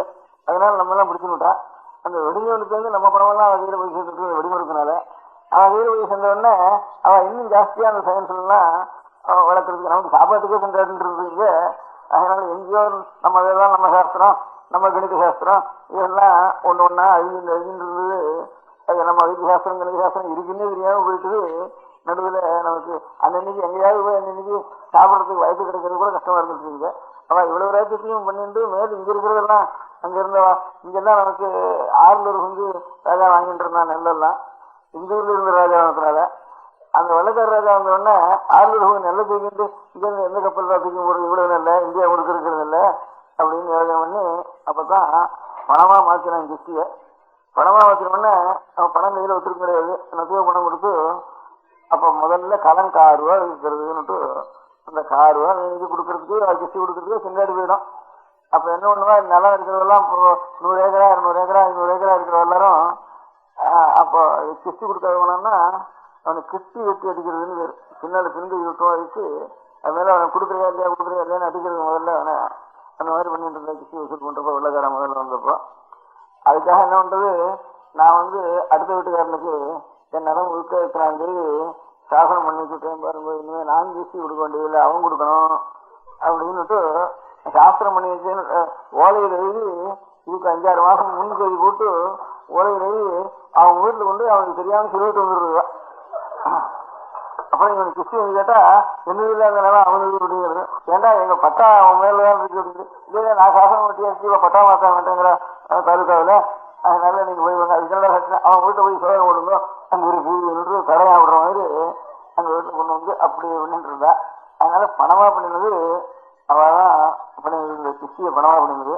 அதுக்கு என்ன 600 பங்கு அடுத்த வீட்டெல்லாம் 5 பங்கு வீட்லயே இருக்கும். அதனால ஒருத்தருக்கும் பஞ்சமே இருக்காதுனால இப்ப நெல் விலை ஏறி இறங்கி விற்கிறது ஆரம்பிச்சுட்டுவானா நிலத்துல இருக்க முடியாத நெல் முழுக்க ஓட்டா கூட கிஸ்தி போடுறது இல்லை, இன்னும் கடன் வாங்கி கூட கிஸ்தி கொடுக்க வேண்டியிருக்கு சில வருஷங்கள்ல. அப்படி ஆயிட்டு இப்ப என்னமோ யுத்தம் இப்ப ஏறின்னு இருக்கு. அதுக்காக என்ன பண்றதுன்னு அது அநேக சட்டங்கள்லாம் அதுக்கப்புறம் அதனாலதான் இருந்தது. பழைய நாள் மாதிரி 600 பங்கு எடுத்துட்டு போறது அப்படியான அவளை பிரிச்சுக்கிறதுன்னா ஒன்னும் சிரமம் இல்லை, இருக்கிறது நெல் இதுதான் ஆகும். அதனால இதை பணம் வாங்குறது எல்லாம் பாட்டுதான், எல்லாம் நெல் போட்டுதான், அதாவது கரிகா முழுக்கொண்டு நெல்லை போட்டுதான் வாங்கிட்டு இருந்தா அந்த காலத்துல. அதனால ஒன்னும் தரித்திரமே இருக்காது அந்த நெல் விளையாட இடங்கள்ல. அதனால அந்த மாதிரி அவ பணத்தை இங்கிருந்து எடுத்துட்டு போய் அவருக்கெல்லாம் நிறைய பணம் அவ கொழிச்சுட்டு இருந்ததுனால தேசத்துல சயின்ஸும் ரொம்ப விருத்தியாச்சு. இந்த வித்தியாசத்தை அநேக யந்திரங்களும் அவர் நல்ல சொல்லணும் இல்லையா, அநேக யந்திரங்களும் கண்டுபிடிச்சா. அந்த யந்திரங்கள்லாம் வச்சுட்டு இப்ப நம்ம சோதிச்சு காலங்களை பண்ணினோம்னா இன்னும் கொஞ்சம் சுத்தமா வருது. அதுதான் புடம் பண்றது, இப்ப திருக்கணிக்கம் அதெல்லாம் வந்ததுக்கு காரணம். இப்ப கூட பாக்கி பஞ்சாங்கம் ஓடுறா கூட ஏதோ இந்த பஞ்சாங்கம் பரம்பரையா வந்து விலை விற்கிறதுங்கிறதுக்காக பாக்கி பஞ்சாங்கம் தவிர ஜாதகம் பார்க்கணும்னா திருக்கணிக்கத்தை கொண்டா அதுக்கு ஸ்போட் அப்படி பாருன்னா அதுக்கு அதை கொண்டு வருவா. அப்போ ஜாதகம் மாதிரி படம் பார்க்கறதுக்கு அந்த ஜாதகம் கூட அப்போ நம்ம தாயார் வேகத்துல எப்போ நம்முடைய பிண்டமானது முதல்ல எப்போ கேட்கும் அந்த லட்சத்தை பார்த்தா தான் இந்த பழங்கள்லாம் சரியா வருதுன்னு சொல்ற அந்த ஜோதி சாஸ்திரப்படி. எப்ப நாம் தாயார் வேகத்துல இருந்து பூமியில விழுந்தோமோ அந்த லட்சணம் பார்க்க முடியாது. எப்போ உயிர் உண்டாச்சா அந்த சீரத்துல அந்த உயிர் உண்டான காலத்தை பார்த்து அப்போ அதுல இருந்து கணனம் பண்ணினோம்னா இந்த ஜாதக பலங்கள்லாம் சரியா வரும்னுட்டு அப்படி சொல்லிட்டு இருக்கா அந்த ஜோதி சாஸ்திரம் தெரிஞ்சா. அது ஒண்ணு. அந்த மாதிரி அது முதற்கொண்டு தாயார் வயசுல நம்முடைய பிண்டமானது ஏற்பட்ட காலம் முதற்கொண்டு கடைசியில இது வளர்ந்து எழுந்து அப்புறம் கிழமா போய் அதுக்கப்புறம் திரும்பியும் கொண்டு போய் அது பிராணம் இங்கிருந்து சரீரத்தில் போனதுக்கு அப்புறம் திரும்பி இந்த சரீரத்தை அக்னியில கொண்டு போய் அது ஒரு ஹோமம் பண்ணி வரைக்கும் அதுக்கு நிஷேகாதி ஸ்மசானாந்தம்னு பேரு. நிஷேகம்னு தாயார் வயசுல நம்முடைய பிண்டமான 36 காலம் முதல் கொண்டு திரும்பி இந்த சரீரம் இந்த அக்னியில போய் ஹோமம் பண்ணி அந்த யமன் முதலிய தேவதைகளுக்காக இந்த சரீரத்தை இப்ப நெருப்புல எப்படி ஹோமம் வளர்க்கிறோமோ இந்த மாதிரி சரீரத்தையே ஹோமமா அர்ப்பணம் பண்ணணும். கிடைச்சது எந்த தேவதைகள் அனுகிரகத்தினால இது கிடைச்சதோ அந்த தேவதைகளுக்கே இந்த சரீரத்தை அர்ப்பணம் பண்ணிடணும் அப்படின்னு நிஷேகாதி ஸ்மசானாந்தம். இது 40 கர்மானுஷ்டானங்கள் இது வரையில் ஏற்படுது. அப்புறம் பிறந்த காலத்தில் ஏற்படுறதுக்கு ஜாத கர்மான்னு பேரு, அதுக்கப்புறம் 10ஆம் நாள் பண்றதுக்கு நாமகரணம்னு பேரு, அதுக்கப்புறம் அன்னப்பிராசனம் அப்புறம் செவலம், அதுக்கப்புறம் கிரமமா 40 சம்ஸ்காரங்கள் பண்ணணும்னு சொல்லிருக்கு. சில பெரிய யஜ்யங்கள் இருந்தா அது ஒரு 21, அது சௌத்தம். அதுக்காக ஸ்மார்த்தத்திலேயே சௌத்தத்தை தவிர ஸ்மார்த்தத்திலேயே சிலது, அதுக்கப்புறம் கேவலம் கிரகஸ்தாஸ்திரம் மாத்திரம் இருக்கவர்களுக்கு இன்னும் சிலது அப்படின்னு இப்படி இந்த கிரம பிரகாரம் இவ்வளவையும் தமிழ்ல சடங்குன்னு சொல்றது. இவ்வளவு 6வது அங்கத்தினால சொல்ற கல்பசூத்திரத்தினால சொல்லப்படுறதுனால கஷ்டமான அங்கத்தினால சொல்லப்படுறதுனால இதெல்லாம் சடங்கு நடக்கிறதுன்னு சொல்றதுக்கு காரணம். சடங்குன்னா இந்த 40 சம்ஸ்காரங்கள் நிஷேகாதி ஸ்மசானாந்தம். இது ஒவ்வொன்றும் வேதத்துல சொல்லியிருக்கு. இந்த ஒவ்வொருத்தையும் வேதத்துல சொல்லியிருக்கு. இந்த ஒவ்வொன்றையும் இப்ப வேதத்துல சொல்லிருக்கிறதுல இதை இவ்வளவும் பண்ணாது போனா கூட சொல்லி 10-15 பண்ணிட்டு இருக்கா. இப்போ ஏதோ கல்யாணம்னு ஒண்ணு பண்றோம். ஏதோ ஒரு நாளைக்கு அதுவும் 5 நாளைக்கு பண்றது விசாரங்கள் இருக்கு. அந்த 5 நாளைக்கு 5 நாள் காரியம் இருக்குதுல. அதெல்லாம் இது 1 மணியாவது இவங்க மந்திரம் சொல்லி இப்போ ஒரு 10-20 வருஷமா அந்த 5 நாளை 1 மணியா குறைச்சாச்சு. அதாவது ஏதோ ஒரு வாத்தியார் வந்து மந்திரம் சொல்லிட்டு போறாரு. அந்த மாதிரி இருக்க முடியானது. அதுலயே இந்த அதுக்கு முந்தி ஜாதகர்மம், நாமகரணம், செவடம் இதெல்லாம் பண்றதுலாம் சேர்த்து இந்த உபநயன காலத்துல எல்லாத்தையும் சேர்த்து ஒரேடியா ஏதோ 2 மந்திரம் சொல்லி அதையாவது பூர்த்தி. இதெல்லாம் 20 வருஷத்துக்குள்ளதான். அதுக்கு முந்தைய அப்படி இல்லை. தனித்தனியா இது பண்ணிட்டு இருந்தா. இதுல இருந்து எது பண்ணட்டும் அவளுக்கு இவ்வளவு வருஷத்தை வந்ததுக்கு கூட காரணம் பையனுக்கெல்லாம் என்னடா சுருக்கமா இருந்தாலும் முன்னே நமக்கு என்னவோ அது வாத்தியார் இருக்கு, நமக்கு புரியாத கடப்படான்னு சொல்லிட்டு வராரு. அது என்னத்தையும் அவரை கேட்ட அர்த்தம் தெரியும்னா எங்களுக்கு எதாவது அர்த்தம் தெரியாது. நாங்க அதிகம் தான் பண்ணிருக்கோம். இந்த மந்திரம் இந்த இடத்துல நீங்க சொல்ல வேண்டியது அதை வந்து நாங்க எடுத்து வைக்கிறது. இது என்ன அர்த்தம் உண்டா இல்லையா அப்படின்னு அவங்க வந்து பண்றவர்களுக்கு, பெரியவர்களுக்கு, பையன்களுக்கு எல்லாருக்கும் ஒரு அபிப்பிராயம் இருக்கு. இப்ப இருந்து கூட இன்னும் இந்த மந்திரங்கிறத ஒத்துன்னு இருக்கால, அதுதான் ஆச்சரியம். இப்போ அப்படி இருக்கிறப்போ நம்ம கடமை 6வது ஒருத்தராவது அப்பா எனக்கு தெரிஞ்சுக்கிறோம் என்னமோ நீங்க சொல்றீல கல்யாணத்துல இத்தனை நேரம் என்னமோ மந்திரம் வரும்னு உதறையில என்ன சில பேர் இவன் வாயில சொல்றா, இவளை சொல்ற, இவா சொல்லணும் சொல்ல மந்திரம் மட்டும் எல்லாம் நீங்க எதே சொல்லிக்க அப்படின்னு அவன் தெரியலே கட்டிடுற எல்லாத்தையும் எல்லா மந்திரத்தையும் அது என்ன சொல்றாங்கிறது அவளுக்கு புரியறது இல்லை. அவளுக்கு புரியாதனால அந்த சொல்ற அர்த்தம் நமக்கு வேண்டியதானா வேண்டாதா, சரியா சரியில்லையா அப்படிங்கிறது அப்புறம் தீர்மானம் பண்ணிக்கிறது. என்ன சொல்றான்னே புரியறது இல்லை, அதுக்கு என்ன அர்த்தம்னே புரியறது இல்லை பண்றவாளுக்கு. பையனுக்கு இன்னும் இதுல அஸ்தியா இருக்கு. அதனால ஆறு கேட்டாலும் சாஸ்திரம் கேட்டா இதுக்கு எங்களுக்கு எல்லாம் அர்த்தம் தெரியாது, ஏதோ இது சொல்லி கொடுத்துருக்கா, அது அவ்வளவுதான் எங்களுக்கு தெரியும், அதான் சொல்லுவோம் அப்படின்னு அவாரான்னு போய் சொன்னாலும் அவ சொல்றா. சரி, அவளுக்கு கேட்டும் பிரயோஜனம் வேலை வாங்கி கொண்டு வந்துடுறா. அதனால இந்த மாதிரி நிலையில நமக்கு யாராவது இந்த என்னவோ சொல்லிட்டு இருக்கவன் என்ன புரோஹிதான்னு சொல்றா, குருக்கள் என்னவோ சொல்றா, பஞ்சாங்காரா என்னவோ சொல்றா, இதெல்லாம் என்னன்னு சொல்றா, என்ன சமாச்சாரம் இதெல்லாம் சொல்றது, இதுக்குதான அர்த்தம் உண்டா கிடையாதா, வெறும் வார்த்தை அதெல்லாம் அப்படி வந்துட்டு ஏதான அர்த்தம் உண்டு இல்லைங்கிறது எனக்கு தெரிஞ்சு நம்ம வேடுகளை திரட்டி பார்த்து இதுதான அர்த்தம் எழுதியிருக்கா தெரியவா இல்லையா அப்படிங்கிறத பார்த்து 10 எழுதியிருக்கான்னு தெரிஞ்சுது. ரொம்ப கஷ்டப்பட்டு 4 வேதம் இருக்கு, நிறைய 4 வேதம்னா கணக்குலாம் இருக்கு. ஒவ்வொன்றும் நட்டு பண்றதுக்கு 10 வருஷம் இருக்கு. அப்படியே 4 வேதம் அதுக்குள்ள கிளைகள் சொல்லுங்க. எல்லாம் சேர்த்து 5-6 வேதம் இருக்கு. இப்போ இருக்கிறதுல 6-7 வேதம் இருக்குன்னு சொல்லலாம்.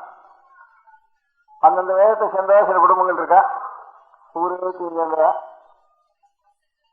ரிக்வேதம்னு ஒன்னும், எதிர்வேதத்துல 2 சுக்லகிரேதம், கிருஷ்ணகிரேதம் மட்டும். அந்த சுக்லகிரேதத்திலேயே 2 காரணம் மாத்தியம் தினம்னுட்டு. தெற்க மாத்தியம் தினால் கிடையாது, மகாராஷ்டிர தேசத்துக்குலேருந்து மாத்தியம் தினால் ஆரம்பம், மாத்தியம் தின சர்ச்சைங்கிறது. தெற்க இருக்கிற சுக்லகிரேதக்காரெல்லாம் காரண சாகியை சேர்ந்தவா. காரணம் மாத்தியம் தினம் 2 தான் இருக்கு.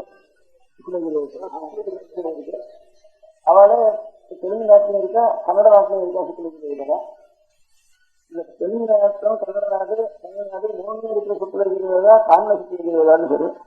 அதே சுக்லகிரேதா மகாராஷ்டிர வனபாகத்திலையும், குருகுல தேசத்திலையும், இந்துஸ்தான் தேசத்திலையும், வங்காள தேசத்திலையும், ஒடியா தேசத்திலையும், ஒடிசா தேசத்திலையும் இங்க இருக்கிறவர்களுக்கெல்லாம் மாத்தியந்தின சுக்லகிரேதம்னு வருது. காரணம் மாத்தியந்தினம் 2. ரிக்வேதம் 1, கிருஷ்ணகிரேதம் இந்த நாட்டில் இருக்கிற அதிகமா இருக்கிறது கிருஷ்ணகிரேதம் 1, 2. காரண சுக்லகிரேதம் 1, மாத்தியந்தின சுக்லகிரேதம் 1, ரிக்வேதத்துல 4 இப்போ. அப்புறம் சாமவேதத்துல நம்ம நாட்டுல 2 இருக்கு. கௌசுவம்னு ஒரு சாமவேதம், தலவகாரம்னு ஒரு சாமவேதம். இந்த தலவகாரங்கிற பேரு பழைய நச்சினார்க்கியர், அப்புறம் தேவாரக்காரா, ஆழ்வார்காரா எல்லாரும் இருக்கா. இந்த தலவகாரங்கிறத நமக்கு தலவகாரம்னா என்ன பிராமணனுக்கே புரியல. இப்போ தலவகாரம்னா என்ன பிராமணனுக்கே புரியாது, அவளுக்கு அந்த நாள்ல புரியல. நச்சினார்க்கியருக்கு அதுக்கு முந்திருக்கணும் சங்கனெல்லாம் வந்திருக்கு தலவகாரம், அதுக்கே அர்த்தம் புரியல. அவர் எப்போ வியாசர் வேதத்தை பிரிக்கிறதுக்கு முன்பு இருந்த வேதம் சொல்லிட்டு போயிட்டாரு. ஆனா இன்னும் தலவகார வேதம் இருக்கு, அத்தியானம் பண்றதா இன்னும் இருக்கா. மலையாள தேசத்துலயும் இருக்கா, நம்ம நாட்டிலயும் கொஞ்சம் இருக்கா, தமிழ் தேசத்துலயும் கொஞ்சம் இருக்கா, சோழ நாட்டுல இருக்கா, இதுலயும் காந்தி நாட்டிலயும் இருக்கா, சுல்பமா இருக்கா. தலவகாரக்காரர் இப்பவும் இருக்கா. பலகாரம் இப்ப இல்லைன்னு சொல்லிட்டார் 700 நிமிஷத்துக்கு நிச்சயம் வைக்கிறார். அந்த நாள்லயே அவருக்கு விரும்ப தெரியல. இப்பயும் 3/4 பேருக்கு கேட்டா தெரியாது. 3 நிமிஷம் 3 நிமிஷம் பேருக்கு தெரியாது. இப்போ வேதாத்தியனம் பண்ணவாருக்கே தெரியாது பலகாரம் ஒரு சாமம் இருக்கான்னு. ஆனா இப்ப விசாரிச்சது நிறைய இருக்கா. பலகாரம் என்ன அத்தியனம் பண்ணிட்டு இருக்கா போயிட்டேன். இந்த மாதிரி பலவகார கௌசவங்கிறதா இந்த நாட்டில் இருக்கிற சாமதானம் பண்றதெல்லாம் கௌசவ சாமதானம். இந்த கௌசவம் பலவகாரம் இது சேர்த்து 6 ஆச்சு. அப்புறம் அசுரக்காரா நம்ம நாட்டுல இல்ல, பழைய நாள் இருந்திருக்கான்னு நல்லா கல்வெட்டுல எல்லாம் தெரியுது. இந்த தமிழ்நாட்டிலேயே வடக்கு இப்ப இருக்கா கொஞ்சம் இருக்கா, ஒரு 4 பேர் போல நம்ம இந்தியா முழுக்க. அதுல இவ்வளவு வேகத்துக்கும் பாஷ்யம் எழுதிருக்கா. ஒவ்வொன்றும் 10 வருஷம் ஆகணும் நட்டு கொண்டிருக்கு. ஒவ்வொன்றும் 10 வருஷம் ஆக முடியாத இவ்வளவு வேகத்துக்கு இருக்கிற வேகத்தையும். ஆனா ஆயுத காலத்துல வியாசர் எவ்வளவு கிளைகளை பண்ணினாருன்னா சாமவேதத்துல 1000 பண்ணினாருக்கு. அதுல 2-3 இருக்கு. எதிர்வேதத்துல 101 பண்ணினார் இருக்கு. அதுல 3 தான் இருக்கு. இப்போ 101 1000த்துல 2-1 இருக்கு. ஒப்ப 2 பேர் இருக்கா. ராணாயணம்னு விசாரிச்சு 2-3 இருக்கு. எதிர்வேதத்துல 101 இருக்கு. அதுல 3 இருக்கு. ருக்வேதம் 21, 11 கணக்கு. அதெல்லாம் 1-1 ருக்வேதம் அகரவணங்கள்லாம் 1-1, 21, 11 1-1 இருக்கு. இப்போ ஆனா இப்ப இருக்க இந்த 5-6 வேதங்களுக்கும் நிறைய அர்த்தம், ஒவ்வொரு பதம் விடாம அர்த்தம் எழுதி வச்சிருக்கா. நித்திய அரண்யாள்னு ஒரு பெரியவா. அவதான் பெரிய விஜயநகரம் ராஜ்யம். அங்க டெல்லியில சுல்தான்கள் நம்ம நாட்டுக்கு வெளிநாட்டுல இருந்து இங்க இருந்து நம்ம நாட முழுக்க ஆக்கிரமிச்சுண்டு அப்ப இந்த சுல்தான்கள் ராஜபரிகாரம் வந்து இந்த நம்ம கோவில்கள் எல்லாம் துவம்சம் பண்ணி நாசம் பண்ணி எல்லாத்தையும் பண்ண காலத்துல அப்பதான் வித்யாரண்யால தெற்க வராம இந்த துங்கபத்ரனுடைய கரையில ஒரு பெரிய ராஜ்யம் வித்யாரண்யால் ஸ்தாபிச்சு தென்னாட்டுல அந்த காலத்துல மாலிகாபூர்னு வந்து இந்த ராஜ்யம் இந்தியான கோவில்களையும் இடிச்சு எல்லாம் பண்ணிட்டு போயிட்டாங்க. நம்ம நாட்டுல ஒரு படிப்பு வித்யா ஒன்றும் எல்லாம் கொண்டு போயிட்டான். அப்புறம் அதெல்லாம் அகற்று திரும்பி ஒரு 400-500 வருஷம் அதிகமா அந்த வடக்கு எல்லாம் பாஷை எல்லாம் திரும்பி பாஷை சாஸ்திரங்கள்லாம் இருந்தாங்க. அதெல்லாம் இந்த நாட்டுல வராம இருக்க முடியாது. நம்ம கோவில்லாம் இருக்க முடியாது. அந்த கோவில் தான் பெரிய கோவிலே ரொம்ப அபூர்வம் இருக்கு. வடகோவில எல்லாம் பழைய சிற்பங்கள்லாம் போயிட்டு இந்த நம்ம நாட்டுல இன்னும் கொஞ்சம் சிற்பம் இருக்க முடியாது வச்சுட்டு அப்ப இந்த ஆதிவாசம் அந்த காலத்துல பண்ணதை விட பாக்கி அதுக்கப்புறம் பிரதானமா இருக்க முடியாதுன்னா வீணா போக இருக்க முடியாது. வித்யாரண்யர் தான் இதுல இருந்து கிருஷ்ணாநதி கரையில இருந்து கன்னியாகுமரி வரைக்கும் ராஜ்யத்தை ஒரு 300-400 வருஷம் நம்முடைய வடக்கேரள அவருடைய பாகம் இல்லாம இருக்க முடியாத வச்சுக்காரங்க காலத்துல அந்த வித்யாரண்யா இவ்வளவு ராஜ்ய பிரச்சாரம் பண்ணதோட கூட 4 இந்த 5-6 வேதத்துக்கும் ஒவ்வொரு பதம் விடாம அர்த்தம் இருக்கேன். அதை படிக்கிறதா இப்ப கிடையாது. என்ன சாஸ்திரம் படிக்கிறதா கூட ஏதோ இந்த கிராமர் மாதிரி விளக்கணும், தர்க்கம் வியாகரணம் இது 2 தான் அதிகமாக படிக்கிறாளே தவிர கொஞ்சம் இங்கே இருக்கிறவா கூட அதுவும் குறைஞ்சி வச்சு கொஞ்சம் இருக்கிறவங்க தர்க்க வியாகரணம் தான் படிச்சிருக்கா. எந்த வேதத்தை ஒவ்வொருத்தரும் கொஞ்சம் ஒரு ஜென்மத்துல ஒரு தடவை உபயோகப்படுத்துறோமோ ஒரு சடங்கு வந்தா அந்த காலத்திலேயே சொல்லுவோம் மந்திரங்களை. அந்த மந்திரத்துக்கு அர்த்தம் என்னன்னு தெரியறதுக்கு வேதத்தினுடைய அர்த்தத்தை எப்படியுமே படிக்காமே விட்டுட்டா. அந்த பழத்துக்காக அத்தியனம் மாத்திரம் பண்ணி வச்சுட்டு இருக்கா. இவங்க சில பேர் ஆத்மார்த்தமாக அத்தியனம் பண்ணிருக்கா. சாமானியமா பழுப்பு வேண்டிய மாத்திரம் எடுத்துக்கொண்டிருக்கா. சில பேர் ஜீவனத்துக்காக இருக்கு. அவ்வளவுதான். அதுக்கு அர்த்தம் என்னங்கிறது ஒருத்தரும் படிக்கல. படிக்காதனால என்ன ஆகுது, இதெல்லாம் என்னத்துக்கு இந்த கல்யாணத்துக்கு சொல்றது, உன்னத்துக்கு சொல்றது, விசாலத்துக்கு சொல்றது, கவனத்துக்கு சொல்றது, இதெல்லாம் நீங்க வாட்டுக்கு என்ன சொல்றது ஒத்துக்கு ஒன்றும் புரியல அப்படின்னுட்டு அதுல அர்த்தத்துக்கு வந்துட்டு எல்லாம் போயிட்டு இருக்கிற சமயத்துல இதை இது பெரிய வேளாவது 4 பேர் இருக்கட்டும் அப்படின்னு நினைச்சு இங்க சில பேர்லாம் சேர்ந்து ஒரு 2 வருஷத்துக்கு வந்து ஒரு இப்ப வேதாத்தியனமும் பண்ணி கொஞ்சம் பாஷையும் தெரிஞ்சு பாஷா ஞானம் இருந்து வேதத்தையும் பூர்த்தியா நட்டு பண்ணி இருக்கிறதா எத்தனை பேர் இருக்கா நம்ம தேசத்துல அப்படின்னு ஒரு கணக்கு எடுத்து அவளெல்லாம் கூப்பிட்டு நீங்க கொஞ்சம் பாஷா ஞானம் இல்லாத வேலைக்கு திடீர்னு அந்த வேதத்துக்கு அர்த்தத்தை எடுத்தா அவளுக்கு இன்னும் சொல்றதுன்னு ஒன்றும் புரியாது. பாஷையை என்ன நெட்டு வேண்டிய காலத்துல வேதத்தை அதுக்கு அதுக்கு அர்த்தம் என்னன்னு பாஷையில் இருக்கிறத சொல்ல தெரியாது அவளுக்கு. அவங்க பாஷா ஞானம் இருந்து வேதமும் நெட்டு வேண்டியவா எத்தனை பேர் இருக்கா நம்ம தேசத்துல என்ன ஒரு கணக்கு எடுத்து அவளெல்லாம் நீங்க வேலைக்கு ஒவ்வொரு வருஷம் ஒரு 6 மாசத்துக்கு வருவோம். அதுதான ஒரு வேதத்தை ஒரு 10 பாகம் இருக்கிறது. ஒரு பாகத்தை நீங்க அந்த 10 பாகத்துல ஒரு பாகத்துல ஒரு 6 மாசத்துக்குள்ள இதை நட்டு கொண்டு வருங்க. நட்டு கொண்டு வேண்டாம் நட்டு கொண்டே இருக்கல வேதத்தை இதுக்கு அர்த்தம் பார்த்துன்னு வருங்க, அப்புறம் அவளுக்கு பரிசு வைக்கலாம் அப்படின்னு சொல்லிட்டு, அப்படியே அவளுக்கு வேற அழகா ஏழைகள் குடும்பத்துக்கு ஜீவனத்துக்கு கஷ்டப்பட்டு வைத்தியத்துக்கு போயிட்டுக்கிறவா, இல்லைன்னா வேற எங்கேயானு உத்தியோகம் பண்ணிட்டு அங்க போயிட்டுக்கிறவா, இப்படி அதனால உற்பத்தி உள்ளவளுக்கு வேதாத்தியம் இருக்காது, வேதாத்தியம் உள்ளவளுக்கு உற்பத்தி இருக்காது. ரெண்டும் சேர்ந்து இருந்தாலும் அவளுக்கு தாரித்தியம் இல்லைன்னா ஜீவனம் இப்படி கஷ்டமா இருக்கு. அப்படி கஷ்டமா இருக்கிற காலத்துல அவ என்ன பண்ணினா, அதுல ஒரு 100 பேர் கிடைச்சா நாங்க ஏதாவது படிக்கிறோம்னுட்டு, இல்லைன்னா அவளுக்கும் ரொம்ப தாங்கி கஷ்டமும் முடியல. அப்புறம் ஒரு 20-25 பேர் செஞ்சினால ஒரு 6 மாசத்துக்கு வரும். இது 5வது வருஷம், 4வது வருஷம் 10 பரிசு 5வது பரிசு, 5வது பயம் 10 பகமா பிரிச்சிருக்கு. ஒவ்வொரு வயசுலையும் 3 வயசுக்கு 4 வயசுக்கு வச்சிருக்கப்பா. வித்யாதம் சுக்ல கிரேதம் அகிரேதம் சாமவேதம் 4 வயசுக்கு வச்சிருக்கீங்க. இந்த 4 வயசுலையும் வேதத்துக்கு ஒரு 4 பேர் 5 பேர் 10 பேர், எதிர்வேதுக்கு வந்து கொஞ்சம் ஜாஸ்தியா வர கொஞ்சம் அதை நட்டு பாதி இப்ப பாதி ஆயிருக்கவளுக்கு. அப்புறம் முதல் வருஷம் ஆரம்பிச்சு சில பேர் சேர்ந்துருக்கா. அப்படி ஒரு 20 மேல 30க்குள்ள இப்போ 4-5 வரிசையா பண்ணிருக்கா. அவளை அவ படிச்சதுக்குள்ள எந்த இடத்துல கேட்டாலும் அந்த மந்திரத்துக்கு இந்த அர்த்தம் அப்படின்னு அவ சொல்லுவா. அதே மாதிரி மேல சொல்லிருக்கான்னா 10 பாகம் ஆயிடுச்சு வாழ்க்கை. அதனால வேதத்துல அவ படிச்ச வேதத்துக்குள்ள வித்யாதம் எதிர்வேதம் சாதகம் அவ எந்த வேதக்காராலும் அந்த வேதத்துக்குள்ள உங்களுக்கு என்ன அர்த்தம்னா அவளுக்கு அர்த்தம் சொல்றதுக்கு தெரியும். ஆறாலும் கொஞ்சம் கிரகஸ்தால இருக்கிறவா, நாங்க இன்னைக்கு கல்யாணம் பண்ண போறோங்க, இந்த கல்யாணத்துல என்னென்னமோ வந்துருங்கிறதால பையனும் சரி என்னமோ சொல்றாளோ அதுக்கு என்ன அர்த்தம் தெரிஞ்சுக்கணும் அப்படின்னு ஆசைப்பட்டா, பின்னார் படிச்சிருக்காப்பா அங்க போ, இந்த மாதிரி அவளை வரைக்கும் 4 நாள் வச்சுட்டு என்ன நடக்க போறதுன்னு முதல்ல கேட்டுக்கோ. அவளை ஒரு பிரசங்கம் பண்ண சொல்லு. நீங்க 4 பேர் உட்காந்து 6 பண்ண போறவள கல்யாணத்துல 6 கொஞ்சம் கூட வந்துருங்கிற போறவள அவெல்லாம் செஞ்சு தெரிஞ்சுங்க. முதல் நாள் சரி அதுக்கு அர்த்தம் என்னது, இந்த மந்திரம் சொல்றது அப்படின்னு நெட்டு பண்ணுங்க அப்படின்னு சொல்லி சொல்லமானா, அதுக்கப்புறம் அவளாவது தெரிஞ்சுட்டு அதுக்கப்புறமாவது செய்யற காலத்துல இந்த அர்த்தம் அப்படின்னு அவள் தெரிஞ்சு கொள்ளலாம் அப்படின்னு சில பேராவது தயார் பண்ணி வைப்போம் அப்படின்னு நினைச்சுட்டு 100 பேர்ல இருந்து அவளுக்கு என்ன கஷ்டங்கள் சிரமங்கள் இடத்துல பாக்கி ஒரு 20-25 பேர் இந்த வருஷத்துல இருப்பேன் மனு போட்டிருக்கா. 37 பழைய மனுஷாத்தினா புதுசாத்திரம் இப்ப 4 வருஷம் அந்த 2வது வருஷம் 3வது வருஷம் 1 வருஷம் இப்படி எல்லாம் சேர்த்து 37 பேர் இந்த வருஷம் போட்டிருக்கா. அந்த 30 பேர் இருந்தாலும் அவளை கொண்டாவது யாருக்கான்னு தெரிஞ்சுக்கணும்னு அபிப்பிராயம் இருந்தாலும் அவள் இடத்துல போய் நீங்க தெரிஞ்சுக்கணும்னு சொல்றதுக்கு வேற முதலையாவது தயார் பண்ணலாம்னுட்டு ஏற்பாடு பண்ணி ஒரு பரீட்சைன்னு வச்சு பரீட்சைன்னா அவளுக்கு கொஞ்சம் அந்த 6 மாசம் படிக்கணுமானா அந்த 6 மாசத்துல கஷ்டத்தோட கஷ்டமா இதோ கொஞ்சம் ஒரு 4 வயசுக்காவது 3/4 வயசுக்கு ஒரு 6 வயசு 4 வயசுக்காவது அவளுக்கு சம்பாவனையா கொடுத்து அதை நம்ம படிக்க சொல்லுவோம். முழுக்க படிச்சுட்டாலும் அப்புறம் ஏதாவது சம்பாவனை கொடுப்போம், அவளுக்கு சம்மானம் பண்ணுவோம் அப்படின்னு நினைச்சுட்டு அது கொஞ்சம் ஃபண்டு வந்து சேர்த்து இதுக்கெல்லாம் ஃபண்டுனா சேர்றது கஷ்டம் தான்.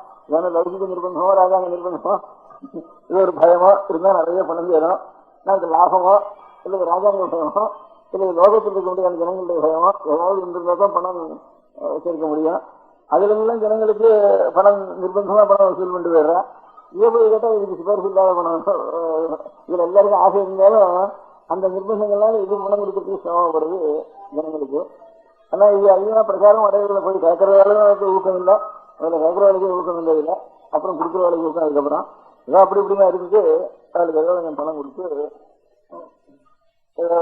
6 மாசத்துக்கு இருந்தானா 200 ரூபா கொடுக்குறது, 300 ரூபா கொடுக்குறது, அப்புறம் பரிசு வாய்ஸ் பண்ண வேணும் கொடுக்குறது, பரிசு முடிவு சமயத்தில் வேணும் கொடுக்குறது அப்படின்னு வச்சுட்டு அவளை ஒரு 37 பேர் தயார் பண்ணி கொஞ்சம் உற்பத்தியும் சாஸ்திர உற்பத்தியும் இருந்து வேதாத்தியனம் பண்ணினவாளா இருக்கிறவாள் பண்ணி பரீட்சைன்னு 5வது பரீட்சை வச்சிருக்கப்போ, அதாவது அந்த 5வது பரீட்சையில ஒவ்வொரு வேதத்தையும் வச்சு மன்னா தெரிஞ்சுன்ற கதையாளர் கால இருக்காள். பழைய முன்தளவில் இருக்கிறதா சில பேர் சாஸ்திரம் வாசி வேதம் இருக்கிறதா 2 பேர் இருக்கா. அந்த 2 பேர் விட்டு அவளுக்கு வேதங்களை பத்தி என்ன உபன்யாசம் பண்ண சொல்லலாம் அப்படின்னு நினைச்சு அதுதான் இங்க குஜராத்ல இருந்து வயசான ஒருத்தர் அந்த தேசத்துல சாமவேதம் ஜாஸ்தி இருந்து முன்தளவில் இப்ப இவருதான் இருக்காருன்னு சொல்லலாம். அதனால அந்த தேசத்துக்கிட்ட ரொம்ப குறைஞ்சி வச்சு இவரை பிரதான் இருக்கார். முழுக்க சாவேதம் அத்தியனம் பண்ணி இவருக்கு உற்பத்தி சாஸ்திர ஞானம் இருக்கு. ஜோதி சாஸ்திரம் தெரியும், நல்ல உற்பத்தி சாஸ்திர ஞானம் இருக்கு. அதனால அவரை கொண்டு ஒரு உபன்யாசம் பண்ண சொல்லுவோம். அவர் அத்தியனம் பண்ணாததுலேருந்து அர்த்தம் சொல்றதுக்கு அப்படி ஒவ்வொரு நாள் ஒவ்வொருத்தர் கொண்டு பொதுஜனங்களுக்கு உபயோகப்படுறத காட்டிலும் அந்த பரீட்சைகள் வந்திருக்கிறவர்கள் இருக்காள அவளுக்கு பொதுவாக அவள் அத்தியனம் பண்ணது அவள் படிச்சு மாத்தினா அவளுக்கு தெரியும். மொத்தமா பாக்கி இருக்கிற விஷயத்தை பற்றி இவாளை ஏதாவது சொல்லுவோம் அப்படின்ட்டு. பாக்கியெல்லாம் தமிழ்ல தான் சொல்ல இருக்கும். இவளுக்கு மாத்திரம் தமிழ் தெரியாததுனால அவளுக்கு சம்ஸ்கிருத ஞானம் இருக்கிறதுனால அவளுக்கு சம்ஸ்கிருத தெரியாததுனால அந்த பரிசுக்கு வந்திருக்கிறவர்கள அவளை சம்ஸ்கிருதத்துல சொல்லிட்டு அதான் நான் மைக்கு வச்சிருந்தா இருக்கு. அவர் சம்ஸ்கிருதம் சொன்னாலே பூர்வங்களுக்கு புரியாது. பெரிய வயசானவர். ரெண்டாவது அவர் தேசம் வரதுனால கொச்சையா இருக்கும் உச்சாரணங்கள்லாம். நம்ம அவா தேசத்துக்கு நம்ம தேசம் கொச்சையா இருக்கும், நம்ம தேசத்துக்கு அவா தேசம் கொச்சையா இருக்கும். அதனால சற்றுன்னு அது புரியாது. அதனால நேருக்கு புரியாம இருப்பாங்கன்னுட்டு நான் அந்த மைக்கை எடுத்துதான் இருக்க வேண்டாம், மரியாதை கொடுக்க இருக்குன்னுட்டு அந்த ஸ்விட்ச் எடுத்துடுன்னு சொல்லிட்டாங்க. அதனால திரும்பி புரியாம சாப்பிடுவாங்க. அப்புறம் ஒரு 10-20 பேரை அந்த என்க்ளோசர்ல உட்காந்துட்டு அந்த பரிசுக்கு வந்திருக்கிறதுனால அவளை கிட்ட கேளுங்க அப்படின்னு சொல்லி சொன்னேன். அதனால அவர் பெரியவர் அவருடைய அனுபவத்துல அந்த தேசத்துக்குள்ள 2 பேர் தான் இவரு பூர்ணமா அத்தியானம் பண்ணவா இருக்கா. அதனால அவர் தான் அந்த தலைமுறையில பெரியவர்ல அவர் தான் அந்த தேசத்துல இருக்கிற இந்த தலைமுறையில. அதனால அவரை கொண்டு இன்னைக்கு உபன்யாசம் பண்ண சொல்லிட்டு அதனால முக்கிய உத்தேசம் அதாவது என்ன சடங்குகள் எல்லாம் பண்றவன் அதனால என்ன பண்றோம் அதுக்கு அர்த்தம் என்ன அப்படின்னு தெரிந்து கொள்ள வேணும்னு ஆசை இருந்ததானே அதுக்கு யாராலும் நாம் தயார் பண்ண வேண்டியது நம்முடைய கடமை அப்படின்னு ஒரு 2-3 வருஷத்துக்கு முன்பு ஒரு 5-6 பேர் சேர்ந்து கொஞ்சம் பணம் சேர்த்து வச்சு அந்த பணத்துல இருந்து வர வருமானத்துல இருந்து கொஞ்சம் ஒரு 10-20 பேரையாவது நம்ம தேசத்துல அதுக்கான தெரிஞ்சுக்கணும்னு ஆசை இருந்ததுன்னா அவளுக்கு சொல்றதுக்காக இந்த இடத்துல போ இல்லது இன்னொரு வயசுல வீட்டுல உட்காந்து வச்சு கேட்டுட்டோ அப்படின்னு சொல்றதுக்கு உபயோகப்பட்டோம் அப்படின்னு மூலதனமா அதுக்கு வேதசாஸ்திர பரீட்சைன்னு பாஷ்யம்னா அர்த்தம் நம்ம கொஞ்சம் உயர்ந்த நூலாக இருந்தா அதுக்கு அர்த்தம் சொல்றதுக்கு உரைகளுக்கு பாஷ்யம்னு பேரு. அதனால வேதபாஷ்யம்னு இத்தனை வேதத்துக்கும் வித்யா அரண்யம்னா காடு வித்யன்னா கல்விக்கே காடா இருந்தவர் வித்யாரண்யத்து இவ்வளவு வேதத்துக்கும் பாஷ்யம் பண்ணி ராஜ்யம் ஸ்தாபனம் பண்ணி மூலமான வேதத்தையும் ரசிச்சு ராஜ்யத்தையும் ரசிச்சு அவ்வளவு முகோபகாரம் பண்ணிருக்கார் வித்யாரண்யத்து. அவளுடைய பாஷ்யத்தை கொஞ்சம் படிங்கிறோம். சேர்ந்தாவில் படிச்சு வர்றதுன்னா முடியாது. 6 மாசத்துக்கு வருவது ஒரு 10 பாகமா பிரிச்சு பாதி வந்திருக்கு. ஒரு கீழே சில பேர் வந்திருக்கா. அந்த பரிசுக்கு அவளுக்கு உபயோகத்துக்காக பண்டிதாவை கொண்டு நிச்சயம் ஏதாவது உபன்யாசம் பண்ணி சொல்லுவோம். அங்க அவ பரிசு நடக்கிற இடத்துல என்ன 10-20 பேர் உட்காந்துருக்கு வரா. அங்க உபன்யாசம் பண்ண சொன்னா நிறைய கூட்டம் விடுதா தான் உபன்யாசம் பண்றவளுக்கும் உபன்யாசம் பண்ணணும்னு ஆசையா நல்லா விஷயம் மனசுக்கு வரும். அங்க கொண்டு உட்காந்துக்கிட்டா அது ஒன்னும் வராது. இங்க கூட்டம் வரதுங்கிறதுக்காக இங்க சௌகரியமா இருக்குன்னு அந்த உபன்யாசத்துக்கு இங்க வைக்கலாம்னுட்டு ஏற்பாடு பண்ணினாரு. அதனால நாளைக்கு முதற்கொண்டு ஆறான உபன்யாசம் பண்றதா கொஞ்சம் தமிழ்ல சொல்லுவா. தமிழ்னு சொன்னாலும் குஜராத்தில் சொல்ற மாதிரிதான் இருக்கும். ஏன்னா வேட விஷயமானதுனால நமக்கு புரிய சமாச்சாரம் இருந்தானா இப்ப நடக்கிற சண்டை கட்சி எவ்வளவு சொன்னா ரொம்ப ருச்சியா இருக்கும், எல்லாருக்கும் புரியும். எங்கேயோ இருக்க முடியாத வேகத்துல இருந்ததுன்னா அந்த காலமே மறந்து வச்சு அந்த லோகமே மறந்து வச்சு அது இருக்க பழமே மறந்து வச்சு நமக்கு. அதனால இப்பவும் அது வித்தியாசம் மாதிரி இருக்கும் தமிழ்ல சொன்னாலும். இருந்தாலும் கொஞ்சம் நம்ம தமிழ்ல சொல்ற ஆனாலும் கொஞ்சம் நினைச்சுட்டு இருப்பா. அந்த மாதிரி இந்த கூட்டத்தை உபயோகப்படுத்திக்கோன்னுட்டு அந்த பரிசு நடக்கிறதா இங்க வச்சா அந்த உபன்யாசங்களை அதுதான் அந்த பெரியவருக்கு அந்த அவர் சாமவேத அத்தியனம் பண்ணவர். அதனால சாமவேதத்தை பற்றி சாமவேதத்துல என்னென்ன ஒரு பாகுபாடுகள் இருக்கு, சின்னத்தினுடைய பிரயோஜனம் என்னென்னது அப்படின்னு சில சாமங்களை உதாரணமா சொல்லி அவர்களுக்கு அர்த்தம் சொல்லி அவர் ஜோதிசாஸ்திர விஜயானத்துல ஜோதிசாஸ்திரத்துக்கும் அதுக்கும் சம்பந்தத்தை சொல்லி அப்படின்ட்டு சொல்லி வச்சிருக்க. அதனால நம்ம நாடு இமயமலை முதற்கொண்டு கன்னியாகுமரி வரைக்கும் ஒரு வெற்றியோடு இருக்கிறதுக்கு வேதம் தான் மூலம். அதனால சைவத்துல பெரியார்களா இருக்கிறதும் பரமசிவனை சொல்றப்ப வேத முதல்வனைன்னு சொல்றா. விஷ்ணுசக்தியில அரியாராயுதம் இன்னும் மகான்களாச்சாரியர்கள் சொல்ற எல்லாரும் வேத சுருதி வேண்டாப்பான்னு வேதம் தமிழ் மாறும் சரகோபன்னு நம்ம எல்லாம் வேதத்தான் தமிழ்ல செய்வான்னுட்டு எல்லாம் ஒரு மூலம் இருந்தா தான் நாம் ஒத்துறணும். நாம் வேற நினைச்சுட்டு அப்புறம் பிரிஞ்சு நெல்லிக்கா முட்டையா விட்டு போடுறது. நம்ம புளி முட்டையா இருக்கிறதா நெல்லிக்கா முட்டையா இருக்கிறதாங்கிறது நெல்லிக்கா முட்டையா போடுறதுக்குள்ள ஓடி போயிடும். அது பிரிஞ்சு இருந்தா ஒண்ணுக்கு சக்தி இருக்காது. அப்படி பிரிச்சா கூட பிரிக்க முடியாம பிடிச்சி இழுத்தா கூட இழுக்க முடியாம இது வரைக்கும் நமக்கு பெரிய ஆளுக்கு ராஜ்யம் வேறையா இருந்துக்கலாம், பாஷை வேறையா இருந்துக்கலாம், ஆசாரம் பழக்கங்களும் வேறையா இருந்துக்கலாம்.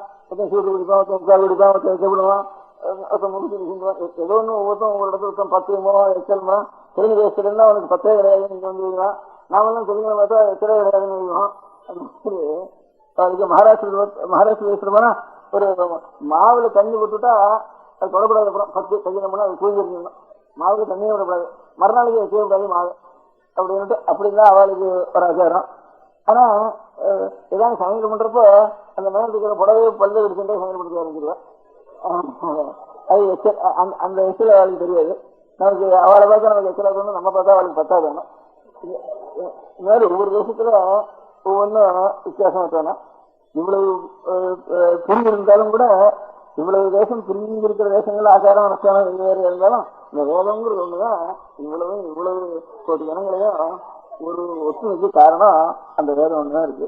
அதனால அதை நான் மூலத்தை அது கண்ணி தெரியாது. அது எங்கேயோ இப்ப மரங்களுக்கு வேறு கண்ணி தெரியுமான்னா அந்த வேறு எடுத்தா கூட என்ன அதுக்கு என்ன தீச்சு இருக்காது, ஆசனம் இருக்காது, எனக்கு சேரு பூசிட்டு இருக்காது, அவ்வளவுதான். அதனால வேதம் மூலம் வேறு எல்லாத்துக்கும். அதனால அது பிரச்சாரத்துக்கும் ஒன்றும் தெரியாது, அது ஒன்றும் தெரிய வேண்டாம். ஏதோ வேறு என்ன இருக்கணும். அதனால வேறு போயிட்டு தானே அப்புறம் எல்லாம் அவருடைய உடம்பு வேணும். அப்படி அது போகாம இருக்க முடியாதுன்னா வேர்ல தண்ணி வைக்கிறதுக்கு சில பேராவது தண்ணி வச்சுருக்கணும் அப்படிங்கிறதுக்காக அந்த சிலையாக இருந்தா தான் இந்த இவ்வளவு தேசம் நமக்கு தத்துவங்கள் முழுக்க ஒரு காலங்கள் இல்லாமனா இன்னொரு காலத்துல பெரிய காலம் இதுக்கு அர்த்தம் வச்சிருக்கா. நமக்கு அர்த்தம் தெரியாதவனா கூட அர்த்தம் தெரிஞ்சுக்கணும்னு கொஞ்சம் கஷ்டப்பட்டவனா கொஞ்சம் தெளிவாகி தெரிஞ்சுக்கோங்கிறதுக்கு மூல நிதி வச்சிருக்கா. அந்த நிதியை நமக்கு வந்து அந்த வேகத்தை வச்சுக்கொண்டு சமமா இருக்க வேண்டியது வேகத்துல. அதனால இப்போ சில பேர் அடுத்த கிழமையில இதாக கூட இருக்க மாட்டான், இந்த 30-20 பேர் கூட இருக்க மாட்டான். இதோ இவ்வளையாவது ருசிக்கலாம் எங்க வேலையாவது அப்படிங்கிற முறையில அதுக்காக சில பேருக்கு வந்து ஒரு அவளுக்கு பரீட்சை பண்றது, அவளுக்கு பரீட்சை பண்றதுக்கு படிக்கிறதுக்கு வேண்டிய சௌகரியம் பண்றது அப்படின்னு ஏற்பாடு பண்ணிருக்கேன். அதுதான் அதனுடைய அங்கமா தான் இன்னைக்கு பார்வதி பதையே. பெரியவா சரணம். அடுத்த நிகழ்ச்சி நித்திய குரு பாதுகா பூஜை. शुक्लां भरदरं विष्णुं शशिवर्णं चतुर्भुजं प्रसन्नवदनं ध्यायेत् सर्वविघ्नोपशान्तये. ममोपात्त समस्त दुरितक्षयद्वारा श्री परमेश्वर प्रीत्यर्थं गुरुप्रसाद सिद्ध्यर्थं गुरुप्रीत्यर्थं गुरु पादपूजाम् अद्य करिष्ये. गुरुब्रह्मा गुरुर्विष्णुर्गुरुर्देवो महेश्वरः गुरुः साक्षात् परब्रह्म तस्मै श्रीगुरवे नमः. अपारकरुणासिन्धुं ज्ञानदं शान्तरूपिणं श्रीचन्द्रशेखरगुरुं प्रणमामि मुदान्वहम्. सदाशिवसमारम्भां शङ्कराचार्यमध्यमाम् अस्मदाचार्यपर्यन्तां वन्दे गुरुपरम्पराम्.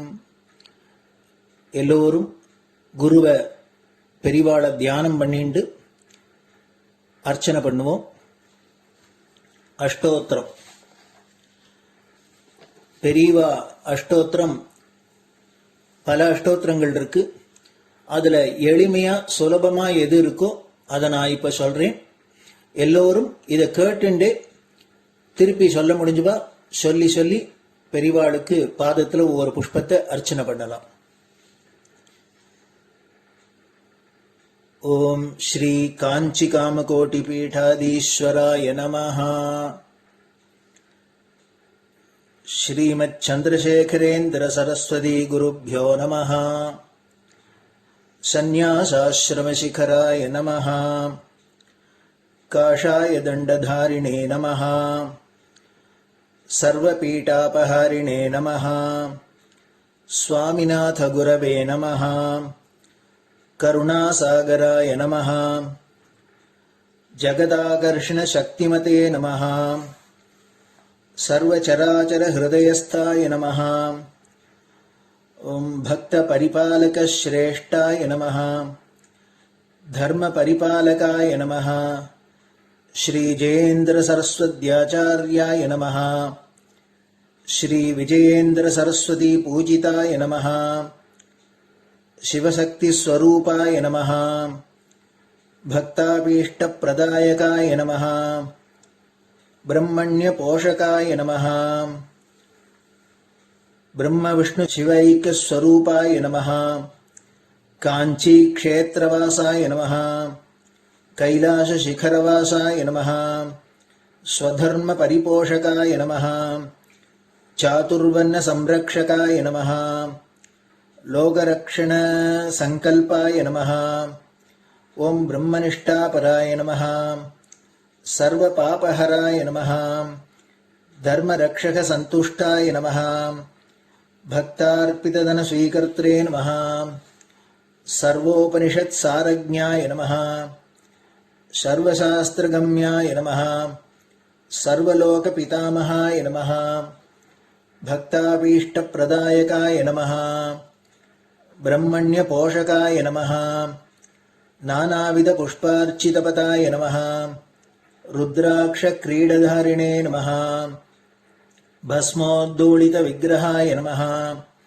सर्वज्ञाय नमः सर्वचराचरव्यापकाय नमः अनेकशिष्यपरिपालकाय नमः मनश्चाञ्चल्यनिवर्तकाय नमः अभयहस्ताय नमः भयापहाय नमः यज्ञपुरुषाय नमः यज्ञानुष्ठानरुचिप्रदाय नमः यज्ञसम्पन्नाय नमः यज्ञसहायकाय नमः यज्ञफलदाय नमः यज्ञप्रियाय नमः उपमानरहिताय नमः स्फटिकतुलसीरुद्राक्षहारधारिणे नमः चातुर्वर्ण्यसमदृष्टये नमः ऋग्यजुस्साम अथर्वणादिचतुर्वेदसंरक्षकाय नमः दक्षिणामूर्तिस्वरूपाय नमः जाग्रत्स्वप्नसुषुप्ति अवस्थातीताय नमः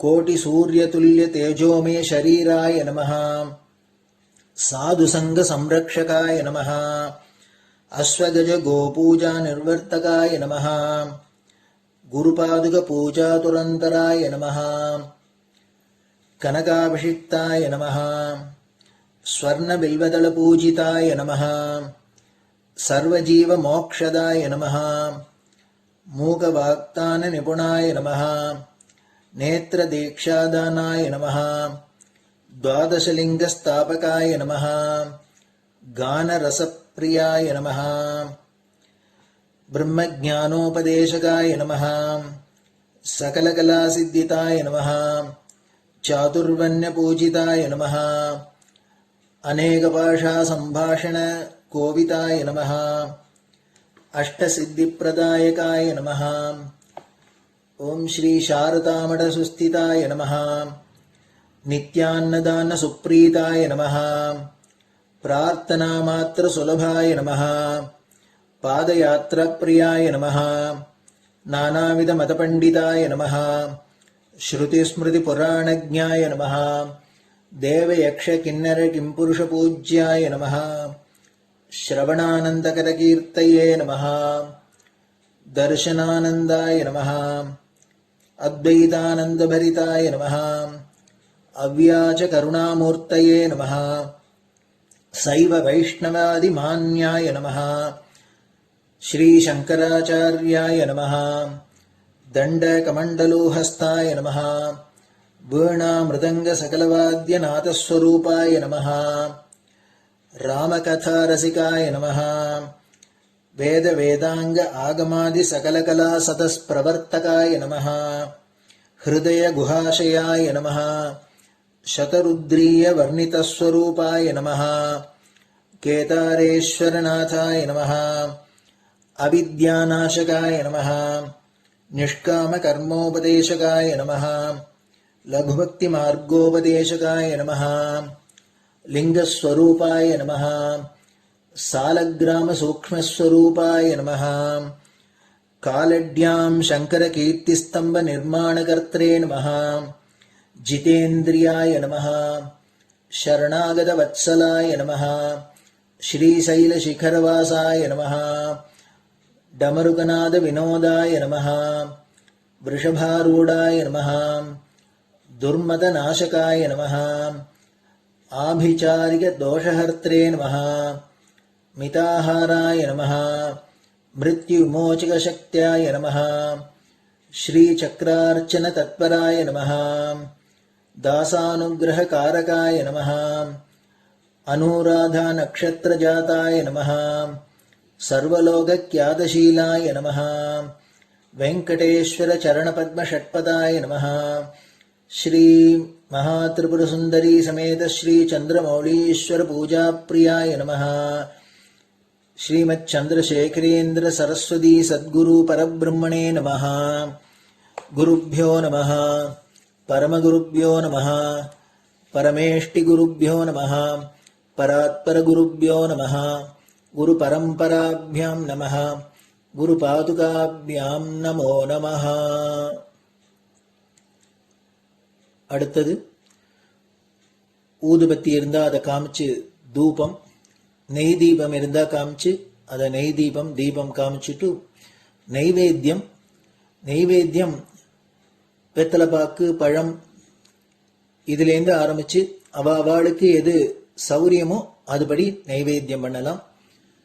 அதுக்கு அடுத்தது கற்பூர ஹாரத்தி பண்ணி எல்லோரும் பிரதட்சிண நமஸ்காரம் பண்ணி பெரியவாள்கிட்ட பிரார்த்தனை பண்ணிண்டு எல்லோரும் க்ஷேமமா இருக்கணும், லோகம் பரம மங்களமா சௌக்கியமா இருக்கணும், எல்லோரும் வியாதி வெக்க இல்லாத ஆயுராரோக்கிய ஐஸ்வர்யத்தோட சாந்தம் அமைதியோட ஞான வைராக்கியத்தோட எல்லோரும் நல்லவர்களாயிருந்து நன்மையை அடையணும்னு பிரார்த்தனை பண்ணி இந்த பூஜையை தினம் செய்யலாம்.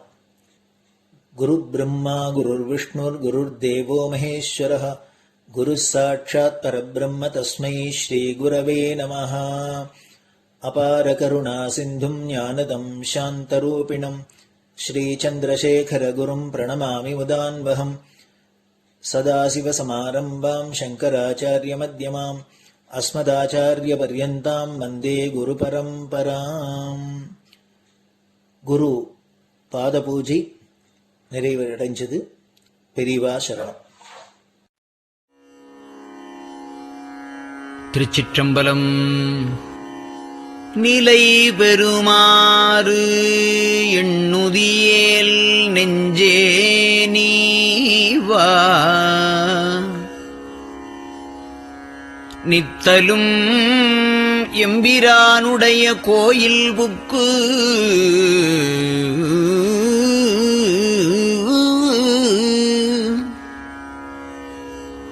புலர்வதன் முன் அலகிட்டு மெழுக்குமிட்டு பூமாலை புனைந்து ஏத்தி புகழ்ந்து பாடி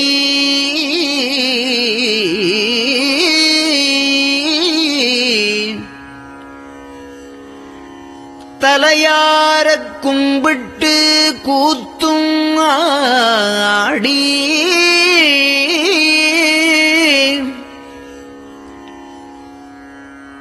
சங்கரா ஜய போற்றி போற்றி என்றும்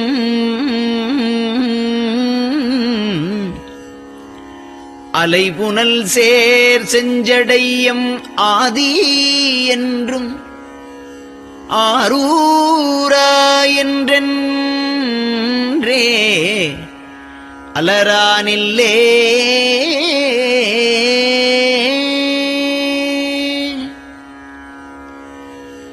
தந்தது உந்தன்னை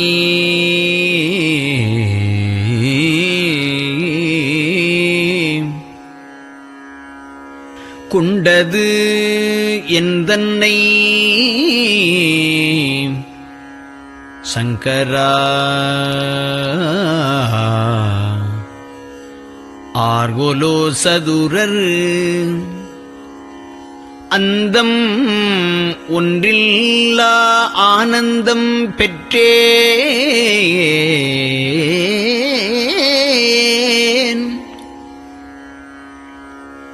யாது நீ பெற்றது ஒன்று என்பால் சிந்தையே கோயில் கொண்டையும் பெருமான் திருப்பெரும் துறையுரை சிவனே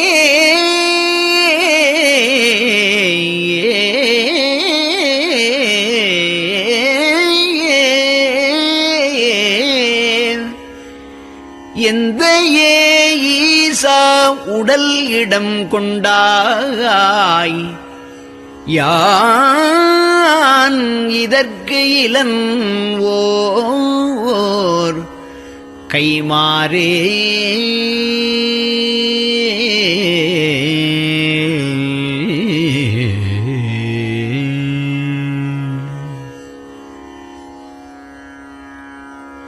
அன்னநடையார் அமுதமொழியார் அவர்கள் பயில் தில்லை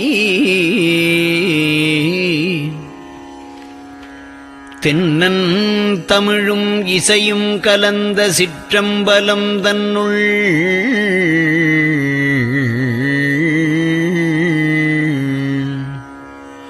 பொன்னும் மணியும் நிறந்த தலத்து புலித்தோல் பியர்க்கிட்டு மின்னின் இடையாள் உமையாள்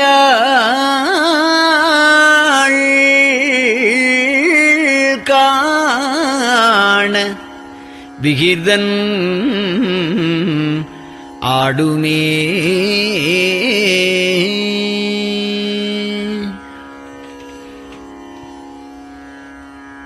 நெட்டையிலா உடல் நீத்து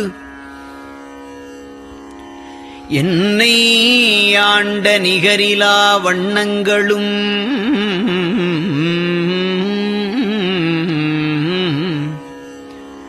சிட்டன் சிவனடியாரை சீராட்டும் திறங்களுமே சிந்தித்து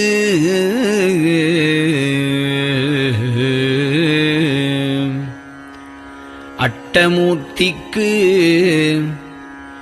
என் அகம் நெகவூரும் அமிழ்தனுக்கு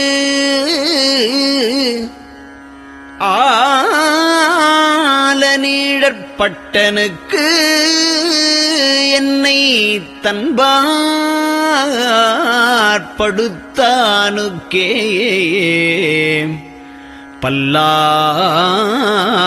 பல்லாண்டு குருதுமே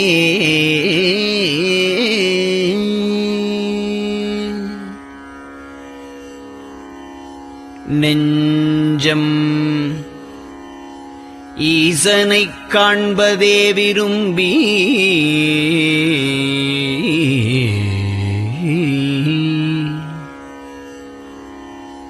நிரந்தரம் திருவாக்கினில் நிகழ்வது அஞ்செழுத்துமே ஆக ஆளுடைய அம்மை செம்மலர் கைகுவித்து அருளி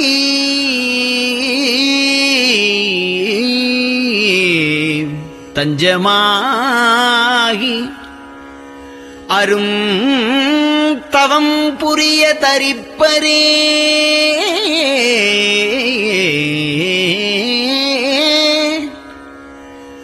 அவள் தனிப்பெரும் கணவர்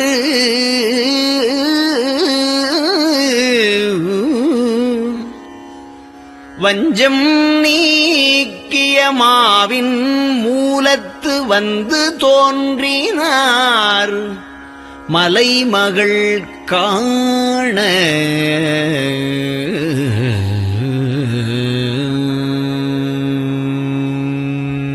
திருச்சிற்றம்பலம்.